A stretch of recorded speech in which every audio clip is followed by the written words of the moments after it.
This is a Miami Sports Music Podcast Network production. This is the #1 Miami fan morning show. Clock Blockers, let's go. I know the whole city riding. A little early, it's a bit surprising. Business moves, now we enterprising. Switch it up, now we improvising. Go to get in the winter collar. Whole squad been trained to go. Fence for life, we throw the foe. Singing this just to welcome bro. Two a time, two a time. Time to grind, time to shine. Two a time, two a time. Two a time, two a time. What's up, ladies and gentlemen? It is your boy, Stephen D.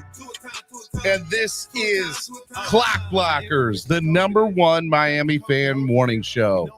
Right here on the Miami Sports Music Podcast Network. I'm your host, Stephen Daniels. What is going on? You can follow me on all social media at Stephen D SKPL. Spread kindness, positivity, and love. What is going on, ladies and gentlemen? How y'all doing today?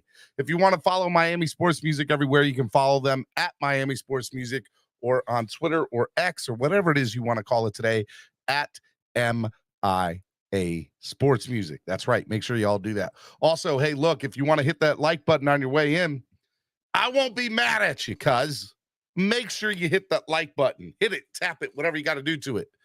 Matter of fact, the guy who's watching me right now on the toilet, which, dude, that's disgusting. Don't do that, okay? Or if you do, just make sure you're washing your hands before and afterwards, okay, man? It's I don't need to know the details. Just make sure you hit the like button. Because if you don't, it's going to be a real crappy situation for you, man. Okay? All right? Make sure you hit the like button, man. Subscribe to the channel. If you're not already subscribed, you can't talk in the chat. You can't get at me in the chat. That's right. Because you know what today is? It's Wildin' Out Wednesday. That's right. Wildin' Out Wednesday. We might have to have an abbreviated version of it today, and I'll tell you why here in a few. Hey, look, if you guys want to sign up to become members today, there are plenty of seats waiting at the table for you. So sign up today. In the description below, you will see membership. Click that link, and you guys can come up and you sign there, and you guys can sign up to become part of the family today. Make sure you guys do that. All right. Make sure you know. All right. Okay. Big deal. All right. Also, hey, look, if you want to help the channel grow by donating, there's lots of different ways you can do it. You can use the YouTube Live Super Chat, which is the $ below the bottom of the chat, or you can use Cash App or PayPal, which is $MSM Podcast Network or MSM Podcast Network. Use the QR codes that you just saw on your screen. All right. Make sure you do that. Big deal. I want to give a big shout out to sponsors of the show, ZSM Sports. ZSM Sports, the #1 place to get your cards, jerseys, balls, and hard-to-find items. Make sure you follow ZSM Sports today. Lime Tickets, less is more events. That is right. Giving you prices for less than the competition, allowing you to have more fun. You need tickets to anything this year? Get a personalized experience by calling them at 202-930-3533. And the best part about Lime, absolutely zero service fees, okay? They are the place you want to go to get your tickets for anything this year. Dolphins games, go to Lime. Dolphins games, go to Lime. If you want to go to a Dolphins game, go to Lime, all right? They're absolutely amazing. We love them, and they're good stuff. Matter of fact, look, my man Trucker Sean says Lime is good. I used them. Let's go, Trucker Sean. I like it. Trucker Sean in the building. Thank you, man. Tailgreeter, download the app today on your current Apple or Android devices, whatever it is you got. Okay, just make sure you do it. Yeah, it's gonna be good stuff. Also, hey, look, download the app on your current Apple or Crapple or Android devices, and make sure you follow Tailgreeter at TAILGREETER. I do want to remind you, if you go to tailgreeter.com or you download the app and you want to go to a Dolphins away game this year, we got 3 amazing, awesome tailgates and games and access to tickets and tailgates and meet and greets that you can go to. You want to go to Baltimore and New Year's Eve? We got the Baltimore Beatdown. It's going to be good times. Go to tailgreeter.com, type in Baltimore Beatdown. We got tickets to the game. We got a free Saturday night meet and greet. We got all-inclusive tailgate. It's all there, all access to it. We also have bus packages to and from the hotel. We're partnered up with the Hampton Inn in Baltimore. It's going to be good time, so make sure you guys check them out. If you want to go to FedEx Takeover, that's right. If you're going to Washington, D.C. the first week, actually December 1st, December 2nd, whatever it is, go to tailgreeter.com or download the app, type in FedEx Takeover, and we got all the stuff for the FedEx Takeover, and we're also partnered up with Hampton Inn on that one as well. And then if you're going to go to Philadelphia for the Philly Finvasion, make sure you guys go to tailgreeter.com, download the app, type in Philly Finvasion. We got all the stuff there. Make sure you get your tickets today. And just a reminder that the Philly Finvasion, we're also partnered up with the Holiday Inn Express with them, and we have access, and we got tickets back and forth. So bus tickets back and forth. So it's going to be good. Hey, if you're going to go just not affiliated with us, but absolutely amazing, and we highly recommend you go. If you're going to go to the New England game, week 2, Sunday Night Football, go check out my man Dave Fazina and Eric Carrier, my brother from another mother. They are absolutely amazing this morning, and they're good stuff. So make sure you go check them out, and they're going to have they're going to have a great tailgate up there in New England. Be a lot of Dolphins fans up there for that game in enemy territory. So make sure you guys go check them out. All right, today is day 2 of the live joint practice reaction of the Dolphins and the Falcons. Cameron is not going to be there today, but I'm still hoping to have TD Finns talking, a couple of other people I've reached out to. But I am going to have a friend on the show today, just for a little bit, just to give his reaction. And then after that, there's also the rumor, because it was so hot yesterday onto the field, that they're considering moving part of practice indoors today. And I've got that confirmed through a source within the beat writer community, a couple of them. And I also have that confirmed through a trainer of the team through a friend. So we'll have to see. So they are considering moving part of practice indoors today because of how hot it was. It was like 116, 117 heat index yesterday. So they're definitely starting out practice out. We'll see if they move it indoors. We don't know. Apparently they were thinking about doing that halfway through practice yesterday. So we'll see what happens. But in the meantime and in between time, I do have somebody that's there. Okay, and let me bring him on first. And my man, my brother from another mother, Mr. TD. What's up, TD? What's up, man? What's up? Y'all good? Pretty good, man. How are you? I'm good, man. I'm actually not there yet. Okay. I have, my security scoping the environment before I go in. Okay, well, you do you, and when you're in the stands and you're ready to go, get back on. And in the meantime, I'm going to talk to some people before you, and we'll just wait for you. You're going to give us live reaction for practice today, right? Yeah, I'll have to use my phone to buzz in, so I'll check back in about 10. All right, sounds good. We'll see you in 10 or 15 minutes, man. Yeah. Love you, brother. Be good.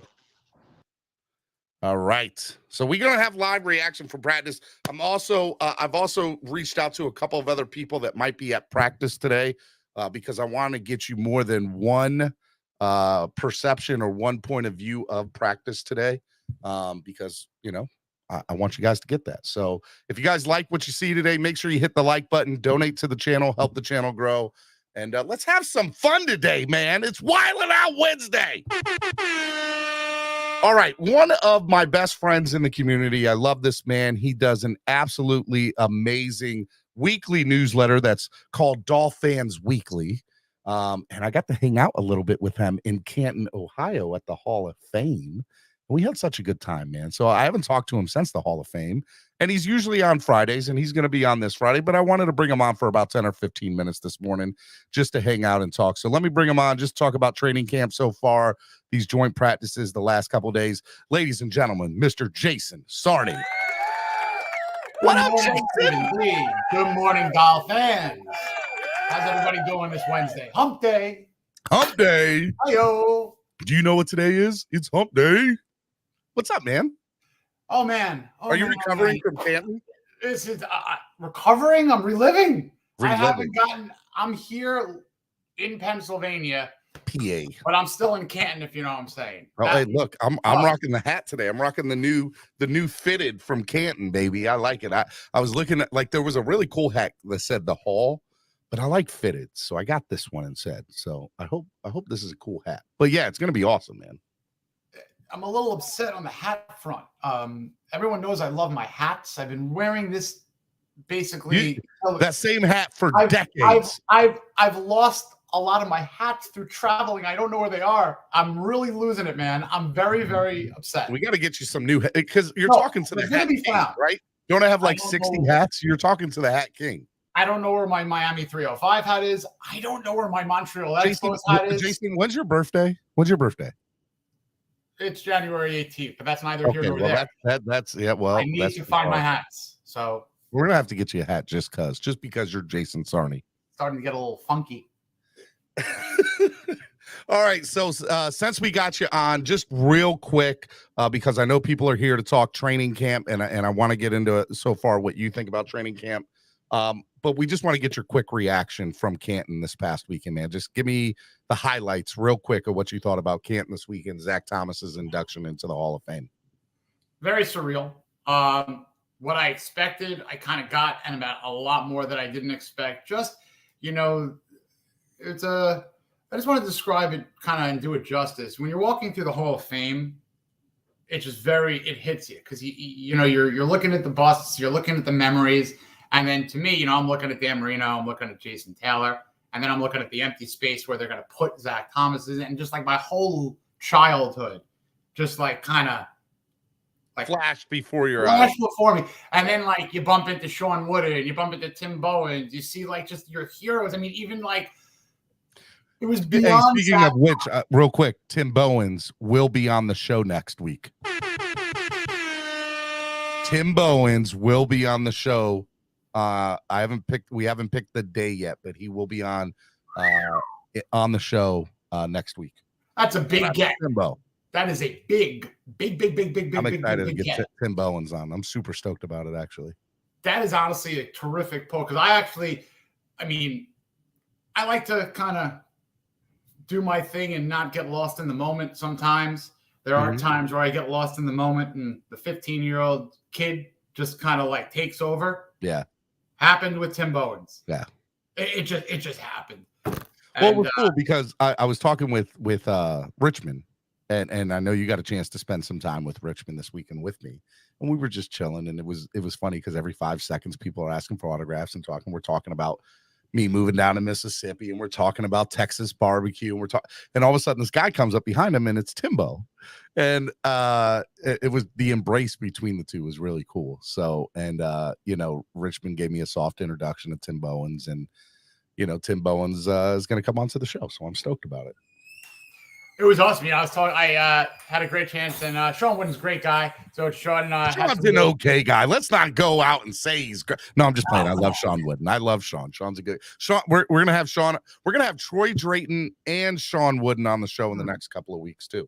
Good work. The guest relations department is working hard. It was definitely worth going. I mean, for many, many reasons, but knowing that I'm gonna get Tim Bowens on, knowing that Troy Drayton's gonna come on, knowing that Sean Wooden's gonna come on. It should be fun the next few weeks on the show here. So I'm excited about it. I'm excited too. I'm like in talking to Sean, we were talking about Zach, and then like all of a sudden he's like, hey, Timbo's coming up. And I was like, whoa. It's almost like to me, it was the story when I don't know if you're a Saturday Night Live guy, but when they had that huge like anniversary party, there was an after party, right? And Jimmy Fallon told the story where he was up on the stage doing the music, and then Dave Chappelle went up to him and was like, hey, Prince is here. Tim Bowens is here. Dude, I love how you just compared Tim Bowens to Prince, and I will make sure that I tell him that when he's on next week. I mean, we're talking. You gave him the Prince comparison, dude. Appreciate that. Everyone loves to name your Marinos, your Zach Thomases, your Jason Taylors, your Surtans, your Madisons, your Ricky Williams, your Cameron Wakes. But to me, one of the most graded out. Did his job every down. Tim Bowens. Was Tim Bowens? You never bad play. No, you're not. You tell him. No lives till death. I want to get Trace Armstrong too. Trace Armstrong's another good get that I'd love to have on because I'm a big fan of Trace Armstrong. All right, so it was a lot of fun. We had good times. If you guys want more information, go to Dolphins Weekly. Sign up to get in Jason's newsletter because he just had one that was all updated about his trip to Canton. Make sure you go follow Jason at Jason_Carney or Dolphins Weekly. All the Dolphins. Yeah, it's good stuff. All right, man. Let's get into day one of joint practice with the Atlanta Falcons. You weren't there, but you've talked to a lot of people. You've had conversations. You obviously looked at the morning show yesterday and how awesome my coverage was. Right. Please, of course, man. All right, thank you. I got you. What did you think of day one? What did you take away from day one yesterday? Universally, all these early practices, you like to see a lot, but you're not seeing it all on both sides. So that grain of salt out there, let's all take everything with that. We need help on the offensive line. I think universally, we could pinpoint one spot on the offensive line that I think we do need improvement. I hate naming the name and naming the displeasure with it, but I don't think Liam Eichenberg is the guy that we need to have chiseled in or penciled in at the left guard right now. That's a fear. I'm a guy who likes to paint all the things in the orange and aqua glasses, but I'm going to give you the negatives that I'm worried about first. That is top of the line. I know everybody wants the Mercedes-Benz free agent signing that's right now currently driving around certain parts of South Florida, if you catch my drift. But I don't want a car. I want the garage. I want foundation, structure, the infrastructure of this offensive line to be better. And there's people on the market. People. Not just one person, not just a Dalton Risner. You got a DJ Fluker flying around. We need improvement on the offensive line. That's yesterday, the first one. Real quick, yesterday, the Atlanta Falcons didn't show up out till after like the warm-ups because they were in the air conditioning today. They're not in the air conditioning. They're the first ones out on the field. They're getting out there early. I don't know what that's about, but this is just some live coverage from this morning. Nice. Just so you guys can see, but the Falcons are already out there on the field getting ready for today's practice. All right, let's talk to recap a little bit of yesterday. Here's some of what people were talking about yesterday. Number one, offensive line struggles. Let's talk about that. For me, I think the number one need on this football team right now is the O-line. And yesterday, we didn't see a lot of what the offensive line at its best can be because Teron Armstead wasn't in there, but B, there's just some holes, and Robert Hunt's name was obviously in there, Liam Eichenberg, and obviously others. Like, what are your thoughts about the O-line and why are we seeing such I don't know the adjective to use, Jason, other than struggling. What is your thoughts about the O-line? You hope that, look, Teron Armstead, you don't necessarily need in there to see what Teron Armstead could do.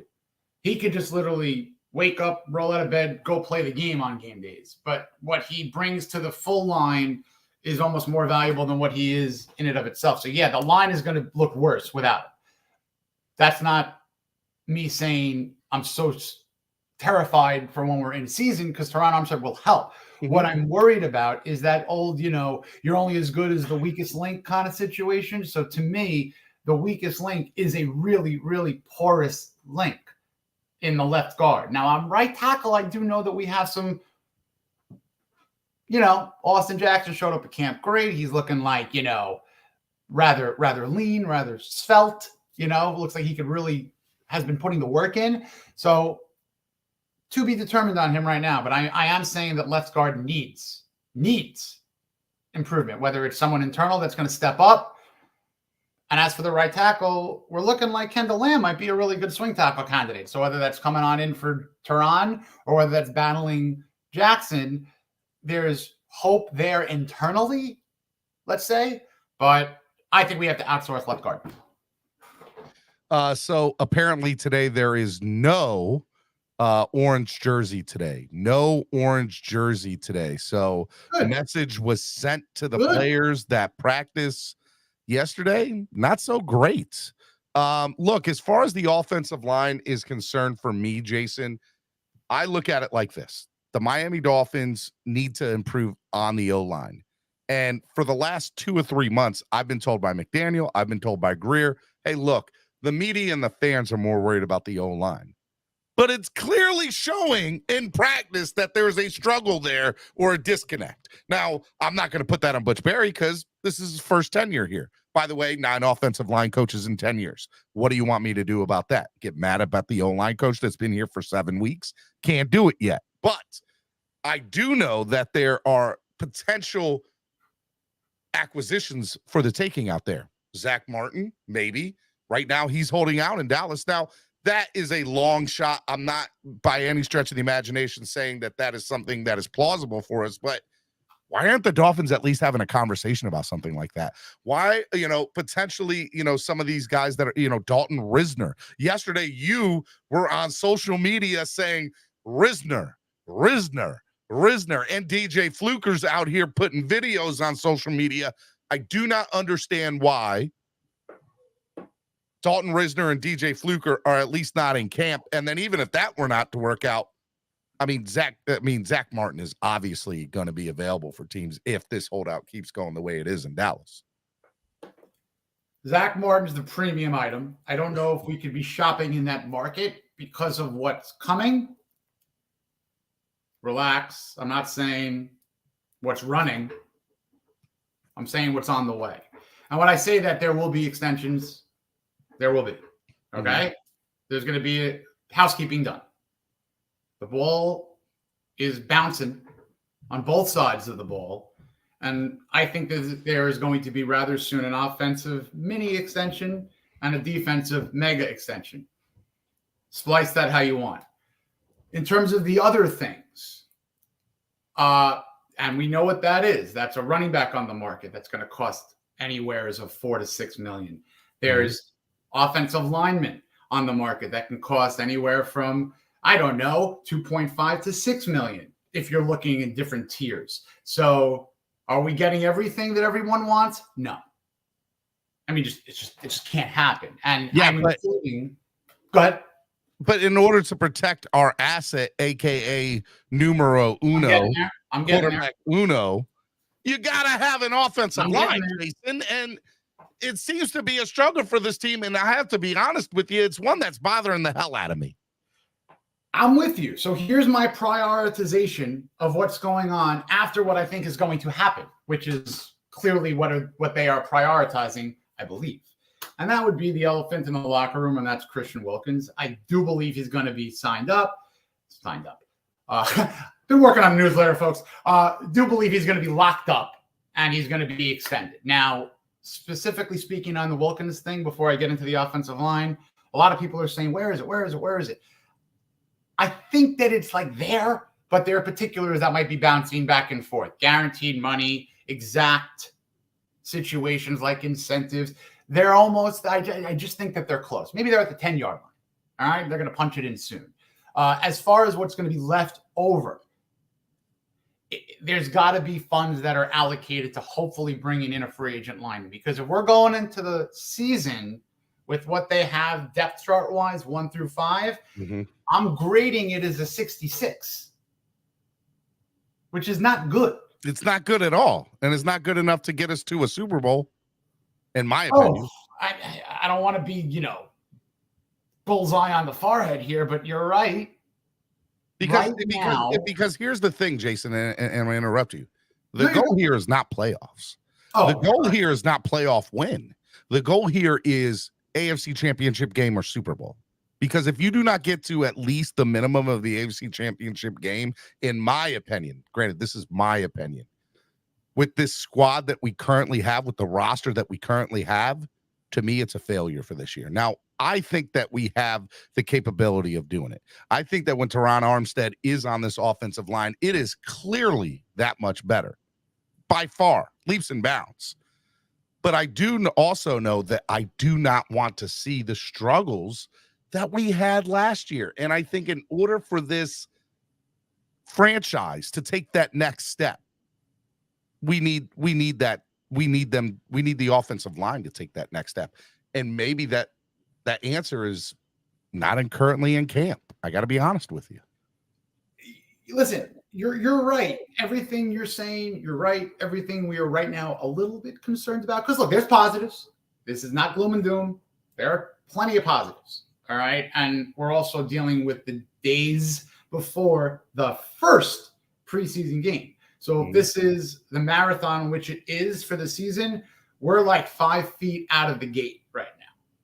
Like there's a long way to go until we get to the cadence and the pace of the regular season and the march to that. So whatever happens in the next couple of practices in the game against the Falcons, we're going to be hopefully seeing a lot of roster men 54 through 90. And that's going to be whittled. All right. Miami Sports Music's #1 Miami fan morning show, Clock Blockers, right here on the Miami Sports Music Podcast Network. Got over 200 people watching right now. Hit the like button.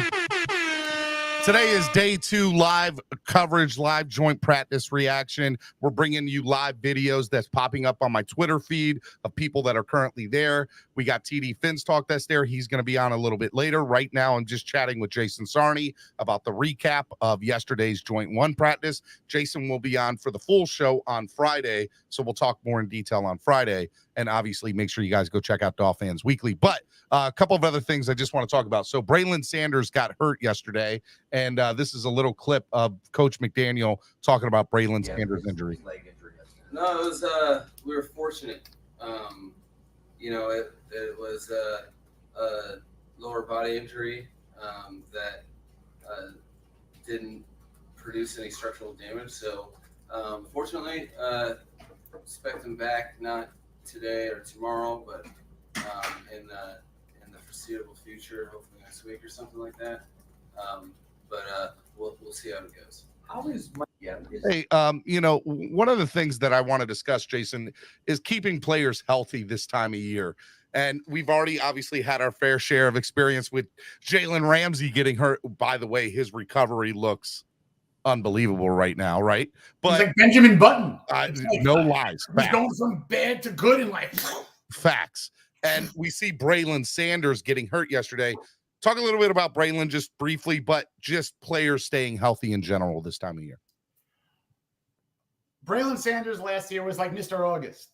You know, we loved what he was doing, and he's a guy that we were just hoping that is going to continue to develop. And yeah, I continue to hope that. And anytime a player goes down, you hope that there's much more drama than there is substance to the injury, and that's looking like that's the case with Braylon. So hopefully he continues his development. He's a guy, look, if he doesn't make the actual roster, if healthy, I think he's a candidate that he can be, clipped and signed by another team. So selfishly, I mean, if he doesn't make the team, I hope that he kind of falls within that protective practice squad eligibility still, and I hope that they keep him home. But he definitely has potential to grow within this league, and I just hope that the Dolphins continue to be a part of that development. So I hope he gets better, and I was really glad to hear that it's not as serious as we may have feared initially.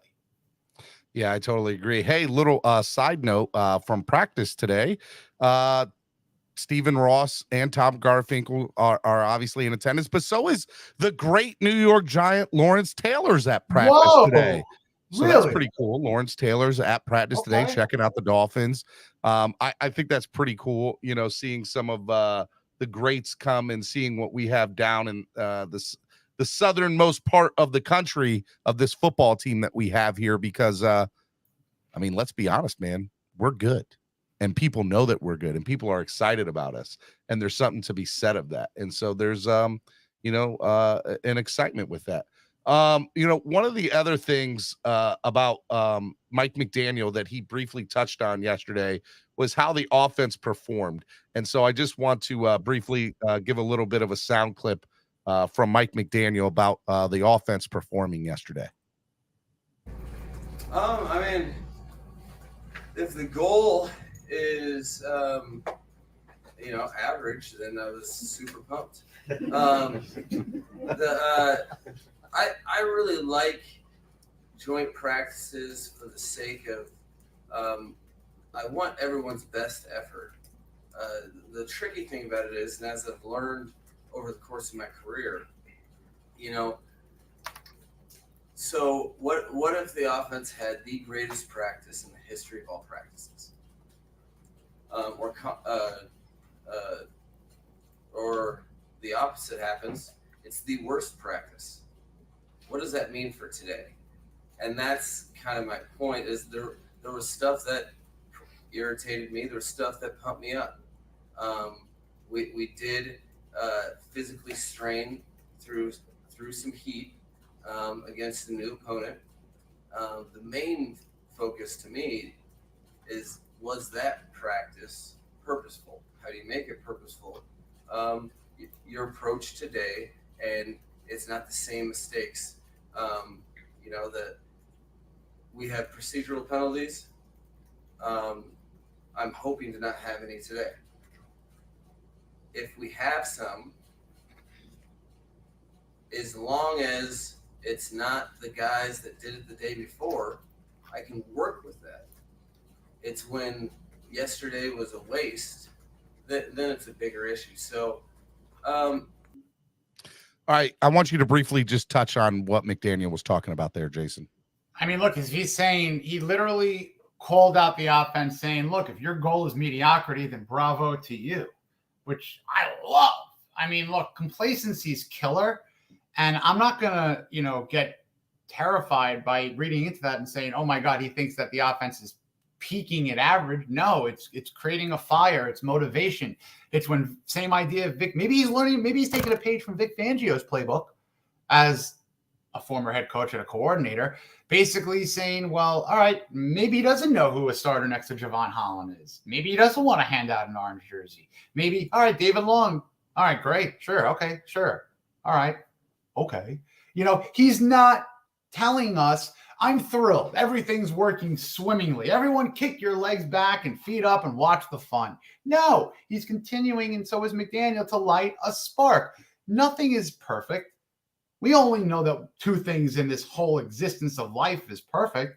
God, 72 Dolphins. Everything else, room for improvement.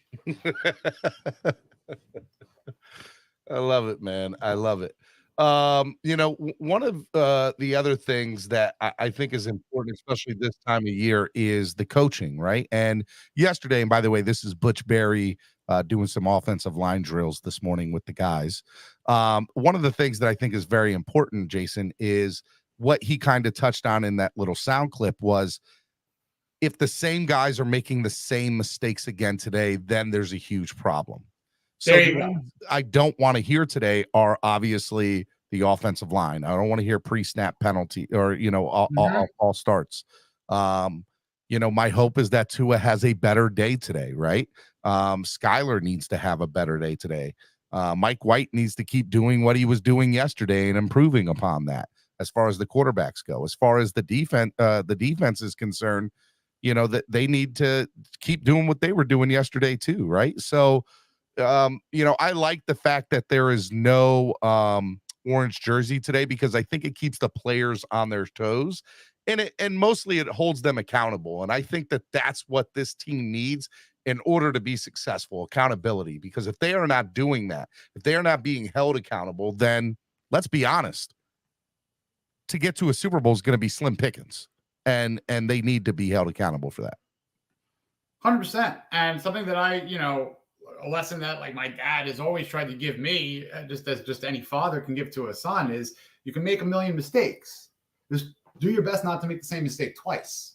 And that's something that like I try my best, and I'm still learning, because I do make plenty of mistakes, and some of them I'm repeating, but I'm trying to limit those, and that's what it's all about. So if there's growth today, if there's growth going into the game on Friday, that's what I want to see. I don't want to go nuts and crazy with what's happening on Wednesday when there's still improvement for a day and a half to go into the game when the lights are on, So work to be made. Accountability is already being kind of, I'm sure people are looking around and saying, all right, no one's wearing the orange jersey. Why not me? Well, let's prove it.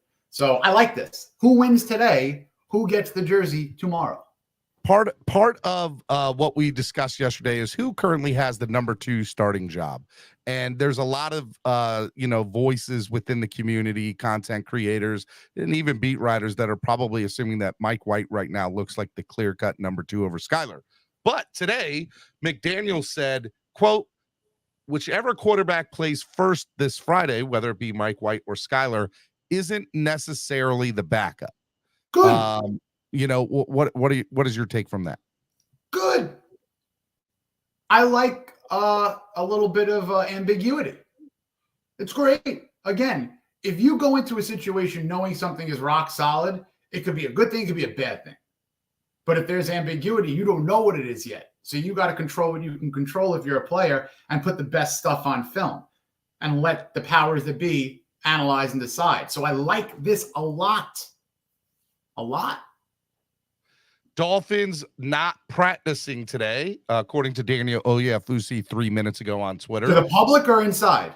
No. I'm just saying that the Dolphins that are not practicing. Oh, today, my bad. Sorry. right? Players. That's the Heat. Okay, so Jalen Ramsey, meniscus. Braylon Sanders, lower body. We know those two. Right. Raheem Mostert, interesting. He looked like he had a decent practice yesterday, to be fair.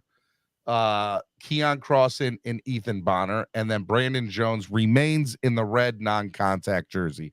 Any of those names, it sounded like Raheem Mostert was a little bit of a, you didn't like hearing that. No, I don't. It's fine. Because right now I'm not going to concern myself with anything until there has to be something to majorly concern yourself with. Why is Raheem Mostert out? Well, could be a variety of reasons, and I'm not going to think that it's a disaster. It could be more so to get more burn for Ahmed, Gaskin, and A-Chain in evaluation with Wilson to see if they need to add to the room. Maybe it's giving him rest. Maybe he's got a hammy. Maybe there's a little bit of cramping yesterday. They don't want to make it worse today. Do we know what we have with Raheem Mostert? Absolutely. Are we confident in his knowledge of the playbook with McDaniel? Absolutely.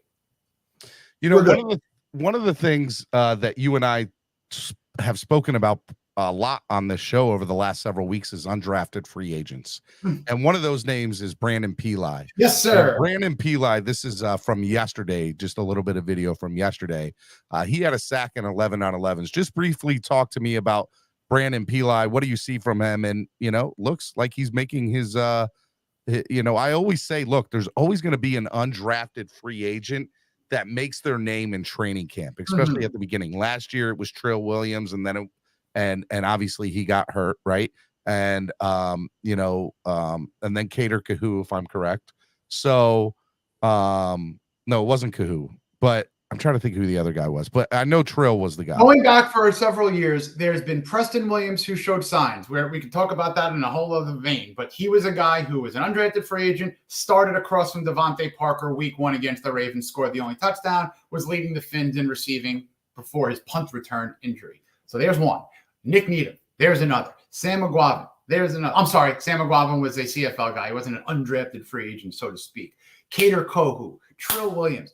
Cater Kahu, yeah, I was right. There are diamonds in the rough that this team has found. So I love to find the reason to find the guys that I like. So when I look at the 20-plus undrafted free agents, I also match them up to the positions that the Dolphins need to find a sweet and low. What's a sweet and low? It's a good player at a low cost, right? So where are we going to get our sweet and low? We need, we got this 3-4 nose tackle new thing. We're actually going to call Christian Wilkins and Zach Sealer, who both were defensive tackles last year. We're going to call them defensive ends because we got our guy in the middle, a nose tackle, 6'5", 7" behemoth, whatever he is, Raekwon Davis. But we need someone who's a purebred kind of 3-4 nose tackle to either back that up or develop for Fangio's system. Let's look around on the team. Who is it? Not many other than Brandon Peli. So when you're looking at the low-hanging fruit or the path for certain positions to get a chance positionally, linebacker, interior defensive line, because I'm not looking for an undrafted free agent wide receiver. All due respect to, Chris Coleman, David Davis, good luck. But we're here talking about who's going to be 3, 4, 5, 6. We're not here looking for 8, 9, 10. Inside linebacker, Aubrey Miller Jr. A guy, Deion Sanders, was saying, this dude's a baller. We need inside linebacking help. That's where you look. If you want to look for an undrafted free agent cornerback, good luck. Because that's not going to happen, probably. Little side note, Evander Holyfield is also at practice today, too.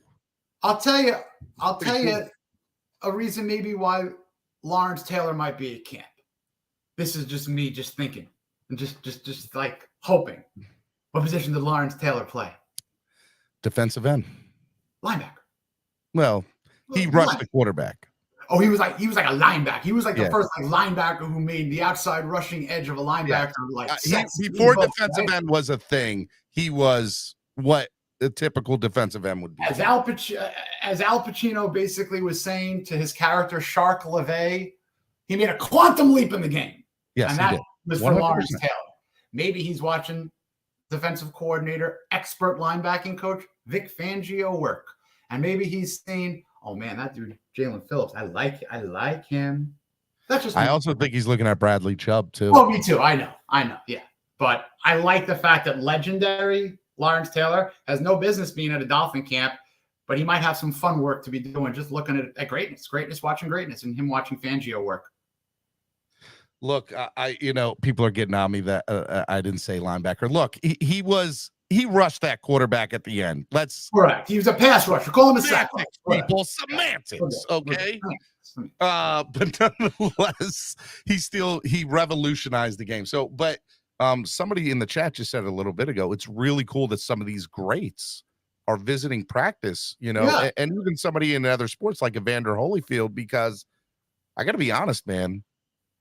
The Dolphins are probably one of the most exciting teams in the NFL this year, right? So let's be honest, and that makes me hella excited. I'm super stoked about that. All right, Miami Sports Music's #1 Miami fan morning show, Clock Blockers, right here on the Miami Sports Music Podcast Network. I got Jason Sarney here. He's just filling in for a couple of minutes, more than a couple minutes. Thank you for hanging out this morning so far. We're going to have live hits from training camp here soon. We are going through, I am literally hitting refresh on the Twittersphere right now. X sphere, whatever it's called now, X, Twitter, whatever. I'm still calling it Twitter, like most people still call it Joe Robbie. Yes. Let me ask you, what do you think about Friday's game? Okay, what do you think about Friday's game? What are you going to take from it? Who's fighting for their lives?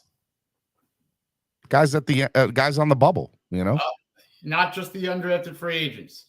There's one. Here we go. Controversial name time. There's one guy I want to see exhausted. Burn after burn, rep after rep. Run him 90% of the snaps. Say it with me now. Noah Igbenogany. Boy, I don't want. Nope.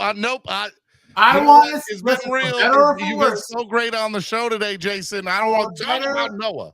For better or for worse, we need to start whittling down people. I'm sorry, but that's what preseason game. What do we? All right, can we be honest with ourselves? What do we know about Noah? What can we know about Noah that we don't already know? How he is Vic Fangio the savior? Is Vic Fangio the savior? I'm not judging Vic Fangio if he can make Noah Igbenogany a great player, Jason. I don't need him to be a great player at this point. I need him to be a 53-man roster. Get him out. No offense to Noah. He don't need to be on the 53, my opinion. I haven't penciled him in as that. If I'm making the 53 right now, he ain't on mine. And I will tell you if I'm going to go backpedal on that Friday or if I'm going to slam the desk harder and saying, I hope he finds somewhere where he's young enough where maybe he could turn it around. Does he turn it around with an excuse to turn it around? With Fangio in a new system, new coaching, new tutelage, new everything. And I watched, someone said to Sam Addison right now, I get it. I'm not rooting for Noah like a rah-rah. I'm curious to see how this preseason, he translates. Am I betting on him? Harpooned to head like I joke around. PG Live said Sam Madison had nothing good to say about Noah in his presser, just said he's working hard. Then you know what? Then you have to. I got a little bit not so a couple of weeks ago when I was adamant about a running back situation, and I said, Kershaw, shit or get off the pot. What are we going to do with Noah? Shit or get off the pot. There are other people who might. Well, we've been on that pot for 3 years, and I'm ready. I'm still mad we're sitting on that throne. Okay, let's be real about it. So we're really going off the hook on punts here, but whew. I mean, look, Jake Bailey. I'm still hurt from the Turk cut, but let's hope that Bailey's the best. I got you. Hey, you know what? Speaking of which, let's talk about it a little bit. 3 for 7 on field goals yesterday, Jason Sanders. What are your thoughts about Jason Sanders, and just what do you think the Dolphins should do to address it? This is a toughie, because a couple of years ago, this guy was money. He was clutch. He was the only kicker who hit all of his PATs. I think there was one who kicked like 3 for 3. But in terms of qualifications, kicking over 20 of them a couple of years ago, he was the only perfect one. His 50-yarders were great in 2020. In 2021, he was rather poor. Last year, he was rather average. Last half of the season, he got a little better. I was really hoping that momentum could take him in. He rattled off 15 to 17, I believe that's the number from the last couple of weeks of the season, maybe the last 7 weeks. But this is an PG Live says we need to sign Messier to be the kicker for us. Messi? Messi. Said Messier. I mean, I do we bring in competition? I would have nothing wrong with that. What the problem is on that is they signed him to a large deal at his all-pro kind of naming, and then he has not lived up to nearly that, unfortunately, consistently. But there was so much money put to that, it kind of makes it difficult to bring in another one for competition. Whereas if the competition goes to the new person, they have to deal with that ramification of that contract. And then you have the rosterable issue of bringing in 2 kickers when they just had 2 punters, cut 1. And roster spots are really few and far between at the moment, So Sanders has always had the leg. I've never really seen him miss short. I didn't see the kicks from yesterday, all of them, so a couple of them may have been short. So from what Cameron told me, and TD, 7 field goals, 3 of them within 50 yards were made. All the other 4 that were missed were 50 yards or beyond. Okay. All right. A 50-yarder in the NFL in 2003, do kickers need to make? Yes.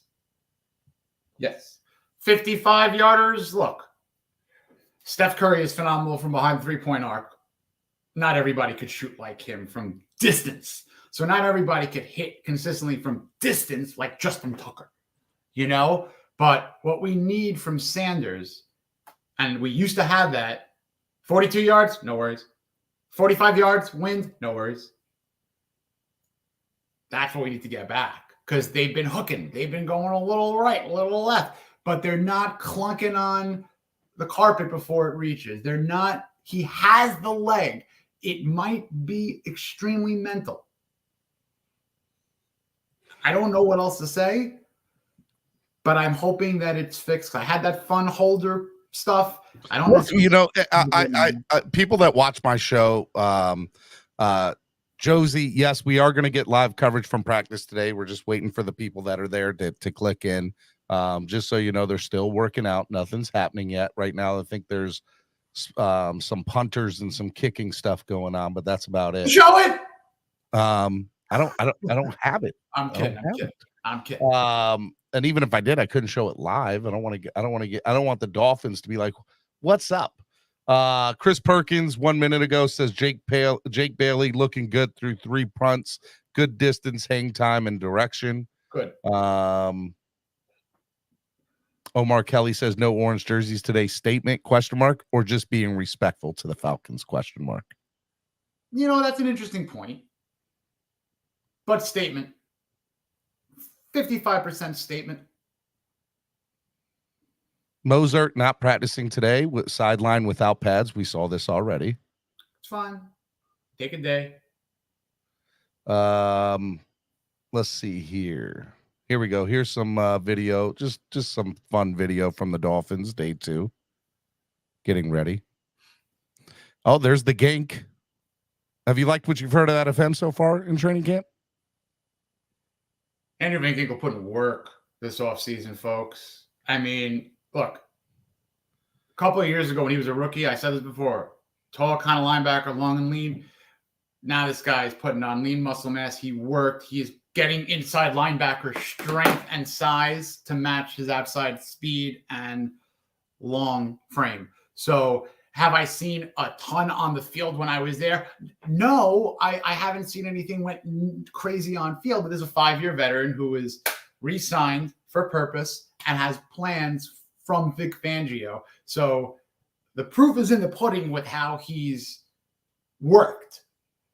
I can't wait to see how he's utilized. Now, remember, last year was at an abysmal lower than 30% snap count on defense. Can't explain it. 2 years ago, he was at 72%. Everyone knows my favorite stat that I regurgitate time after time after time. The Dolphins do not lose when they send him 8+ times on a blitz, just because he might be helping other people. He did not suck. He did not compile statistics. But if you look at what he did do when he was on the field, was he helped his others eat. And he has the ability to do a number of different things. So I implore people to wait and see, because we haven't seen what we are going to see. We're talking tip of the iceberg for Andrew Van Ginkel. Chris Perkins tweeting, Falcons not giving more than token pressure on punt and getting kind of close to Bailey for what it's worth. Not sure we can make much of that. Thoughts, Jason?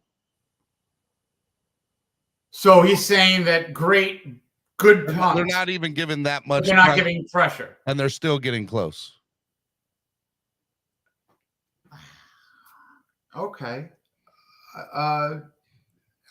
This isn't a gloom and doom situation, but we do need things maybe to tweet that might get responses. So it's nothing wrong with that. There's nothing wrong with that kind of a tweet. It's just being his own descriptive way of saying what he believes, and there's nothing wrong with that. I would need to see it to comment on that accurately. Anthony Paella, yes, Jalen Phillips is going to be a monster this year.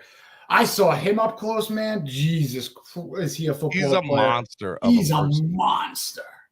He is a monster of a person. He's baby JT. Because if I just listen to this man talk when he answers a question, it sounds like him. Not just like the vocal, like they have the same voice, it sounds like, but how he uses his words. 15 years, Jalen Phillips is going to be a coach. Like, yeah. I see this path, and maybe this year I'm going to stop calling him baby JT, and I'm just going to call him JP. Like, that's our guy. And I got to tell you, Steven, my clock is running out because I got to get on a work call. This is fun work. Hey, man, I love you, brother. Thank you so much for coming on this morning. You'll be here Friday. Guys, go check out Jason at Dolphins Weekly. Love you, brother. Be good, man. Fins up, everyone. Enjoy the day.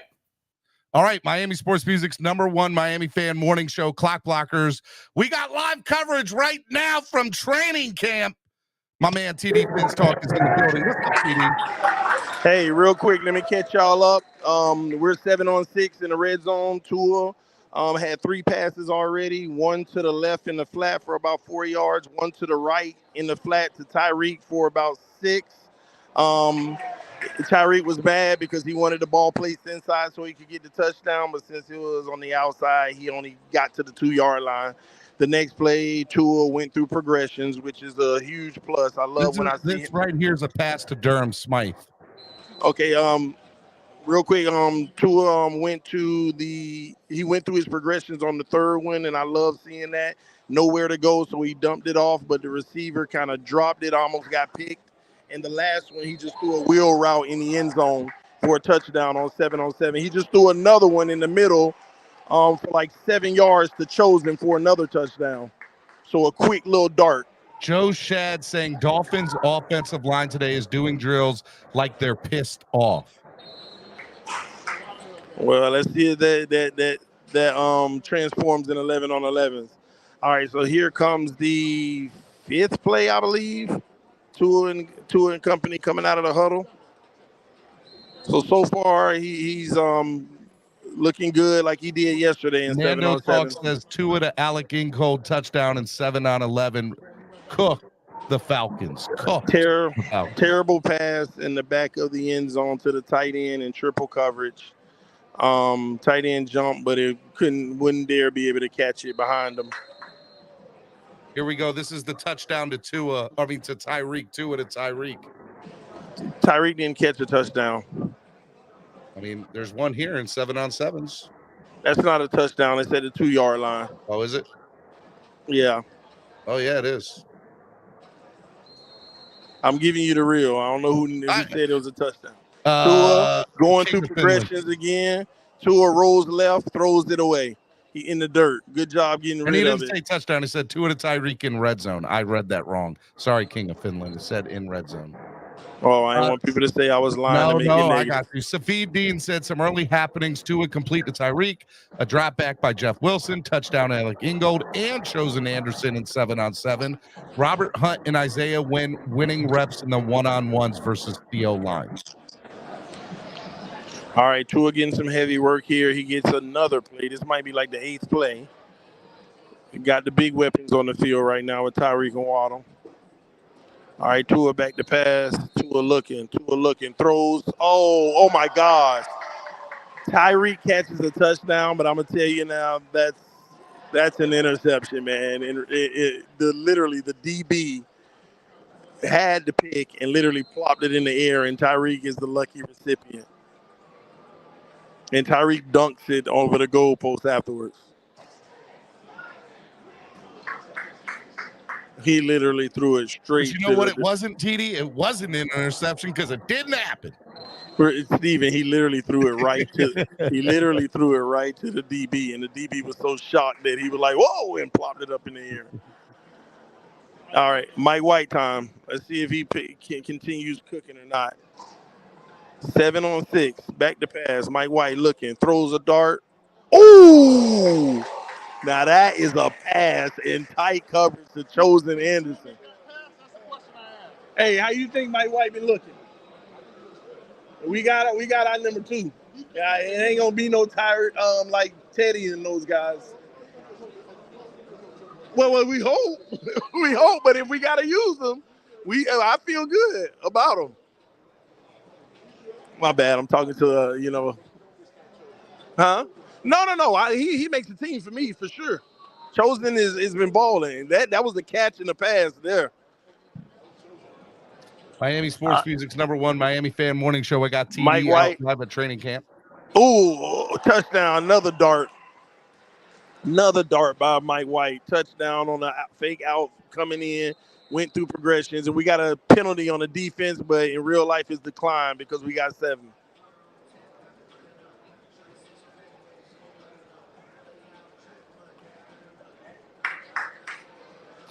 For the first time in 3 years, I feel good about the number 2.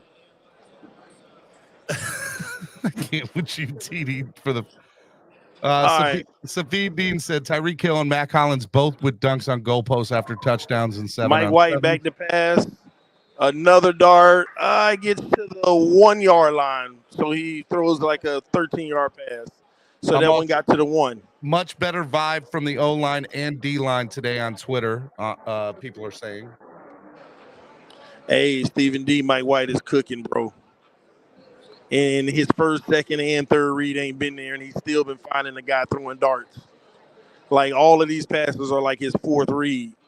Like, well, actually, he's like going through all his read, nothing there, but being patient and then hitting his guy. But will it work in real life? In 11 on 11s when you ain't got as much time. Mike White back to pass, throws in the flat. Who is that? Is that A-Chain or Ahmed? Ahmed dropped the ball. Oh, he dropped the ball. Would be touchdown? He would have. He was like at the 3-yard line. I don't know if he would have had enough to turn up and dive for the pylon because it was tight coverage. Where were they at? Now they have Mike White at the 10. The ball is being hiked from the 8 now. They moved it up a little. They're hiking it from the 8. Oh, Skylar's in. Skylar's in now. Skylar back to pass. Skylar looking. Skylar throws down to Barrios. He gets hit hard for a touchdown. He falls in the end zone. Barrios had to put a move on. They thought he was going inside. He cut back, and he got hit hard at the goal line, but he fell in the end zone. The ref says touchdown. So Mike White got 3 touchdowns. Tua got 1. No, Tua got 2 touchdowns. Okay. And Mike White already got. Skylar already Travis got 1. Wingfield said Noah Igbenogany drew Kyle Pitts in the mid red zone 7-on-7. His coverage forced the tight end to the back of the end zone, created a tiny window for Ritter, and the ball was high and out of bounds. Igbo's confidence is pretty clearly rising. This is Travis Wingfield saying about Igbenogany. That's real good. That's real good to hear. Now I'm paying attention. Mike White Skylar incomplete on the last throw. Nowhere to go. David Fornes saying Salvan Ahmed with the drop in the flat of the goal line on 7-on-7. Yeah, that's what I was telling you about. So Mike White did the best in 7-on-6. Tua second best, and Skylar whatever. Here's Tua to Chosen, video from Tua to Chosen. This might be what you thought the interception was right here. No, that's not the interception. Tyreek one should have been that. Oh, great pass. The one to Chosen, he threw like a little 8-yard dart pass. right in the middle, if I'm not mistaken. He threw like a quick, sharp pass in the middle to Chosen between the coverage. I like that. I'm sure you'll see the Tyreek one. Where here's Mike White. Here's the Mike White that chose. Dime pass, bro. You see what I'm talking about? Dude, that was money. That wasn't the only one. It's more. You'll see. I mean, he threaded the needle. Mike White is threaded the needle. Mike White is throwing the ball with confidence, bro. He is fearless. What a pass. That's definitely the best pass of training camp so far. I don't know about that, but yeah, that's nice. Yeah, maybe. It's up there. It's up there. Now let's get something straight. I just think it's a great. I think it's a great throw. I just want to throw that. That's all I'm saying. It's an amazing throw. Yeah. I'm not saying anything else other than it was a good throw. I just don't understand when people sitting there like Mike White ain't looking good. I don't know what they're talking about.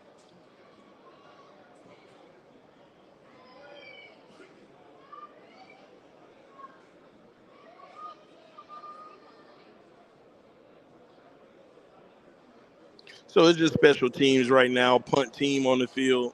They're punting it off to us. Hey, how does Jake Bailey look? It's Atlanta's punter right now. Okay.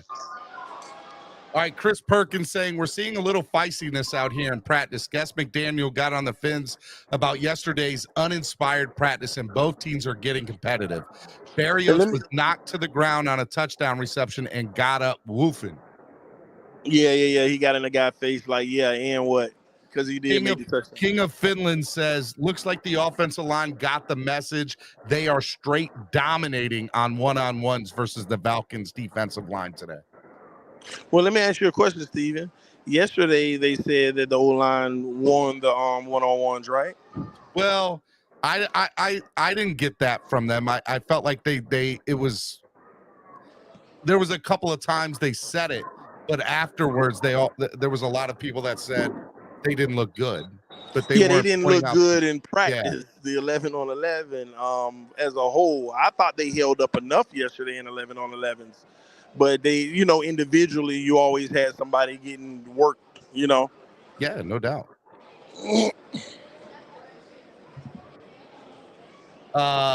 Omar Kelly tweeting, watching the Falcons O-line versus the Dolphins D-line, and I'm shocked that Miami's getting owned. What did I tell you yesterday in our private conversation, Steven? Slow down on this pass rush, bro. What I saw yesterday, I'm telling you, is they've just been taking advantage of our O-line being weak. But what I'm seeing is our D-line against another team ain't really getting there the same.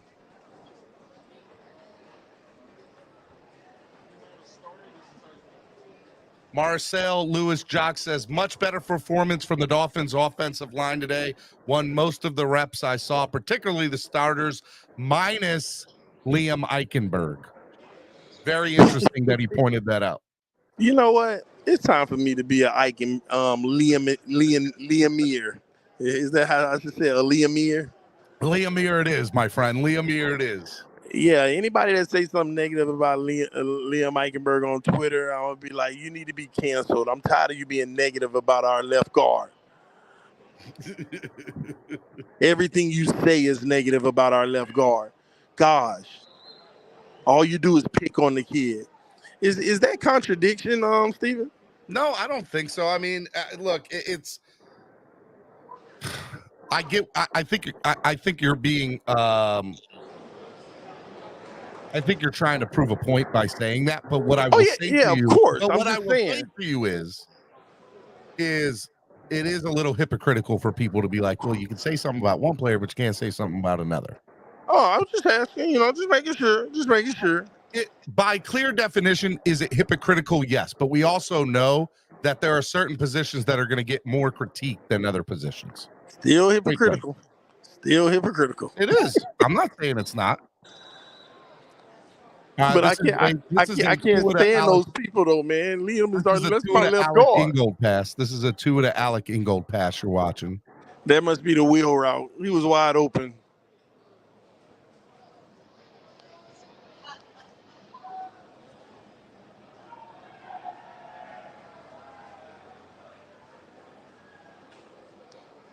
All right, it is Wildin' Out Wednesday. So what I'm going to do is let one person at a time come up here while TD's talking and, giving us live play-by-play. And if you want to debate us or ask questions about what you see, this is a show that's made for the fans by the fans. So I'm going to let you fans get a little bit involved today. Okay, just one at a time. We're not going to do anything crazy, but I am going to open it up a little bit and just let a couple people come in here and say hello.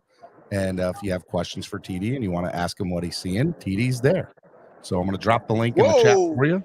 If that was out of bounds, it would have been nice.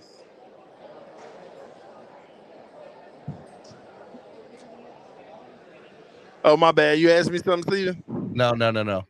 I'm just going to bring on one person at a time, and they might ask you something. So they got 52 seconds left, and then they're going to start more of the good action. Right now, they're still doing punts. Atlanta got the punts. King of Finland says, it really feels like Liam Eichenberg days are numbered. It's public knowledge. There's a fierce competition for the starting left guard job, and he just has not been performing. Isaiah Wynn does look like the favorite at this point. Stop talking about my left guard. Y'all are haters, man. Y'all need to find a new team. Find a new team already. God, so Joe negative. Robbie says, Barrios is the clear-cut returner during special team sessions. Sure hands, quick feet, and his first move is deadly. Do you agree with that statement? That is true, though, because he's so shifty. Like that first move, he can make the defense take that 1 foot to the left, but he goes right. All right, here we go. All right, Mike McDaniel is having a conversation with Tyreek Hill one-on-one right now. Does it seem to be animated or a good one? He's up in them, not yelling, but like really having an in-depth as they walk to the huddle because they're about, I guess McDaniel probably talking to him about what he needs from him in this session because they know they need to win this day.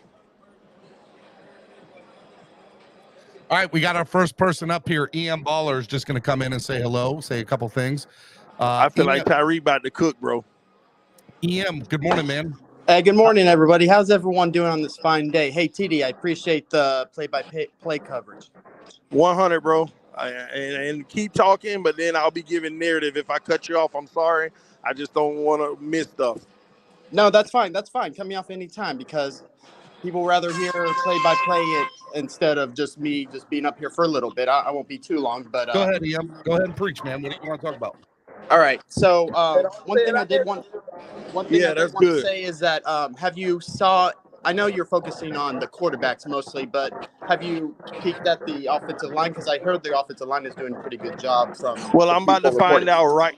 We're about to find out right now. 11 on 11. Two is in the shotgun.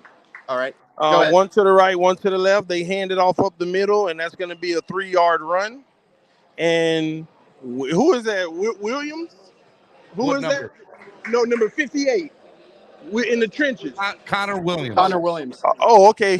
Connor Williams getting feisty with him. A little fighting right now. Not real fighting, but he was feisty. The defense with a nice pass breakup. Sorry, I got to keep going because we got a lot of action right now. Yeah, that's fine. Right. Just one more question, though.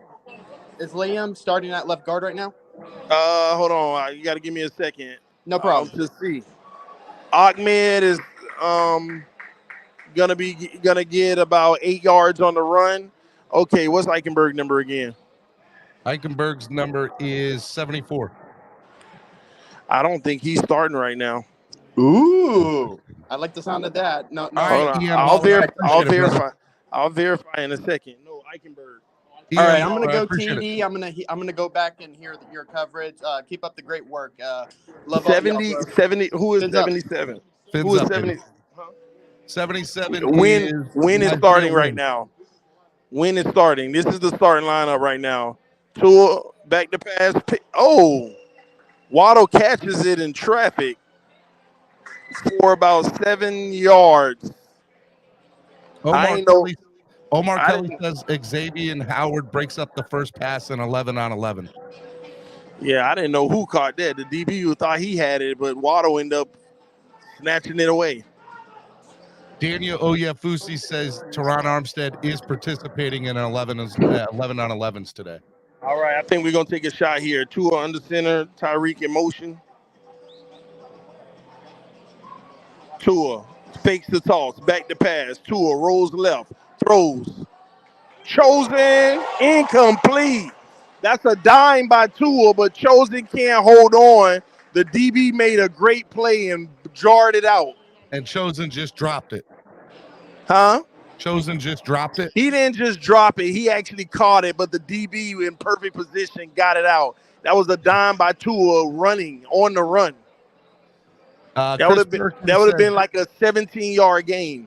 Ahmed had ran a little bit ago for 6 or 7 yards, and he was running behind Tua back to pass again, over the middle. Incomplete, no flags, tight coverage, no good.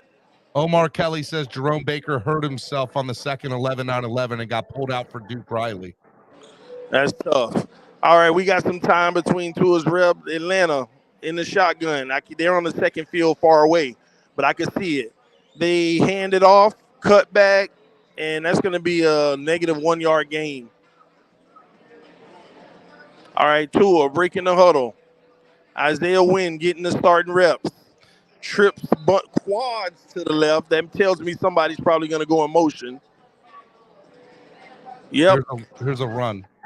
A-chain in motion on the wheel route. Tyreek takes a shot. No! I mean, Tua took a shot. The safety was just sitting there. We lucky it didn't get picked off. But it's incomplete. I mean, the safety had that covered.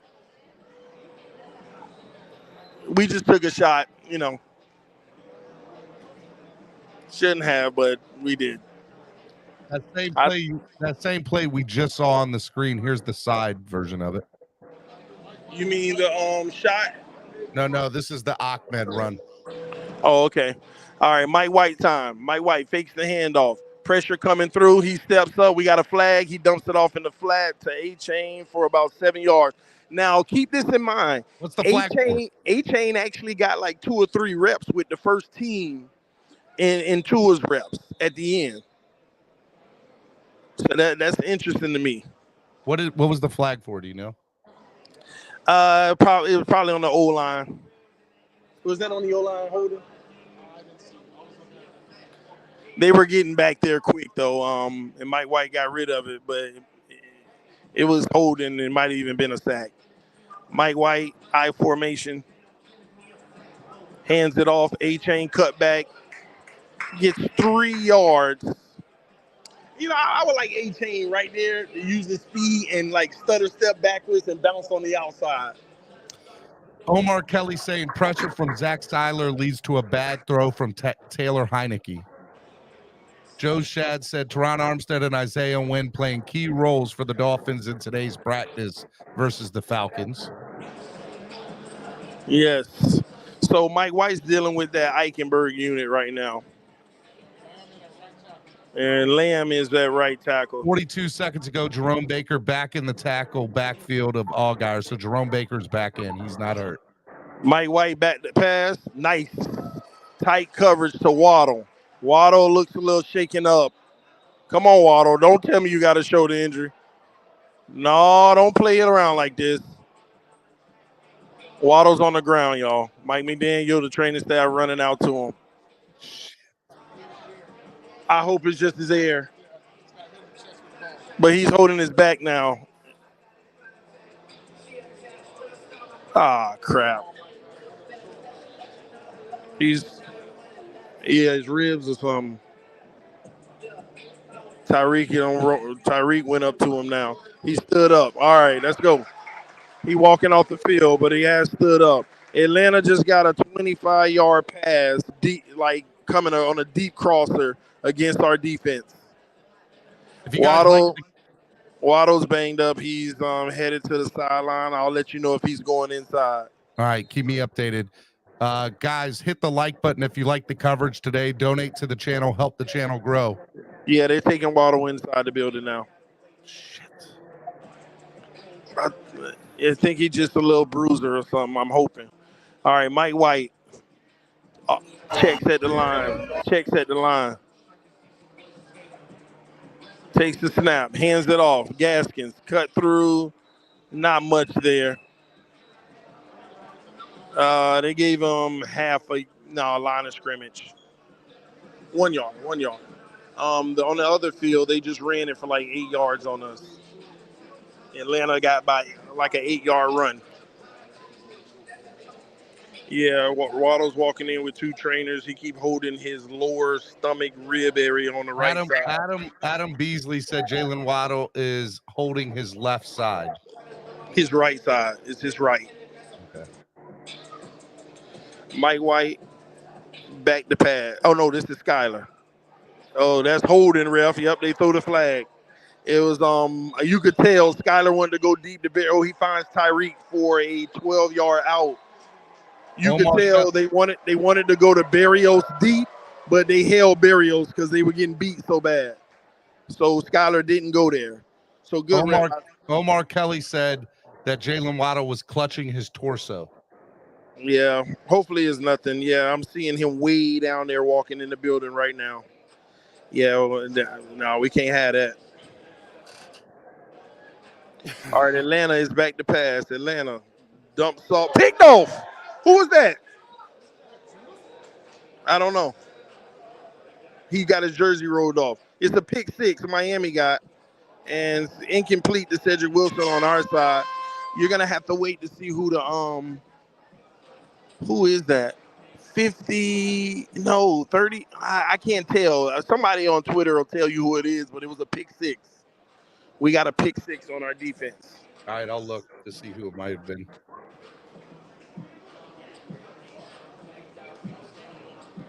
Barry Jackson said that he departs into the facility after injuring something on his right side, but he's walking under his own power.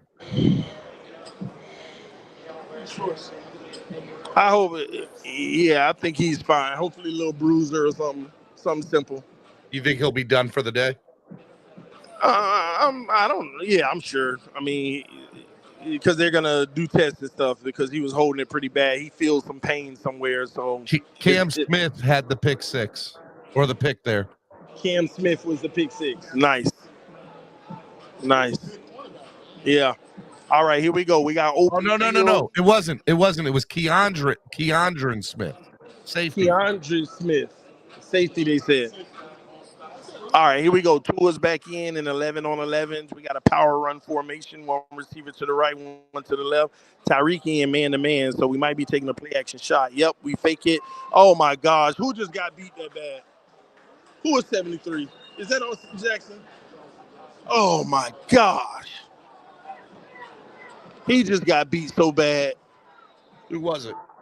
Austin Jackson. I don't know who it was going against, but they came around. Tua had to hurry up and get rid of it.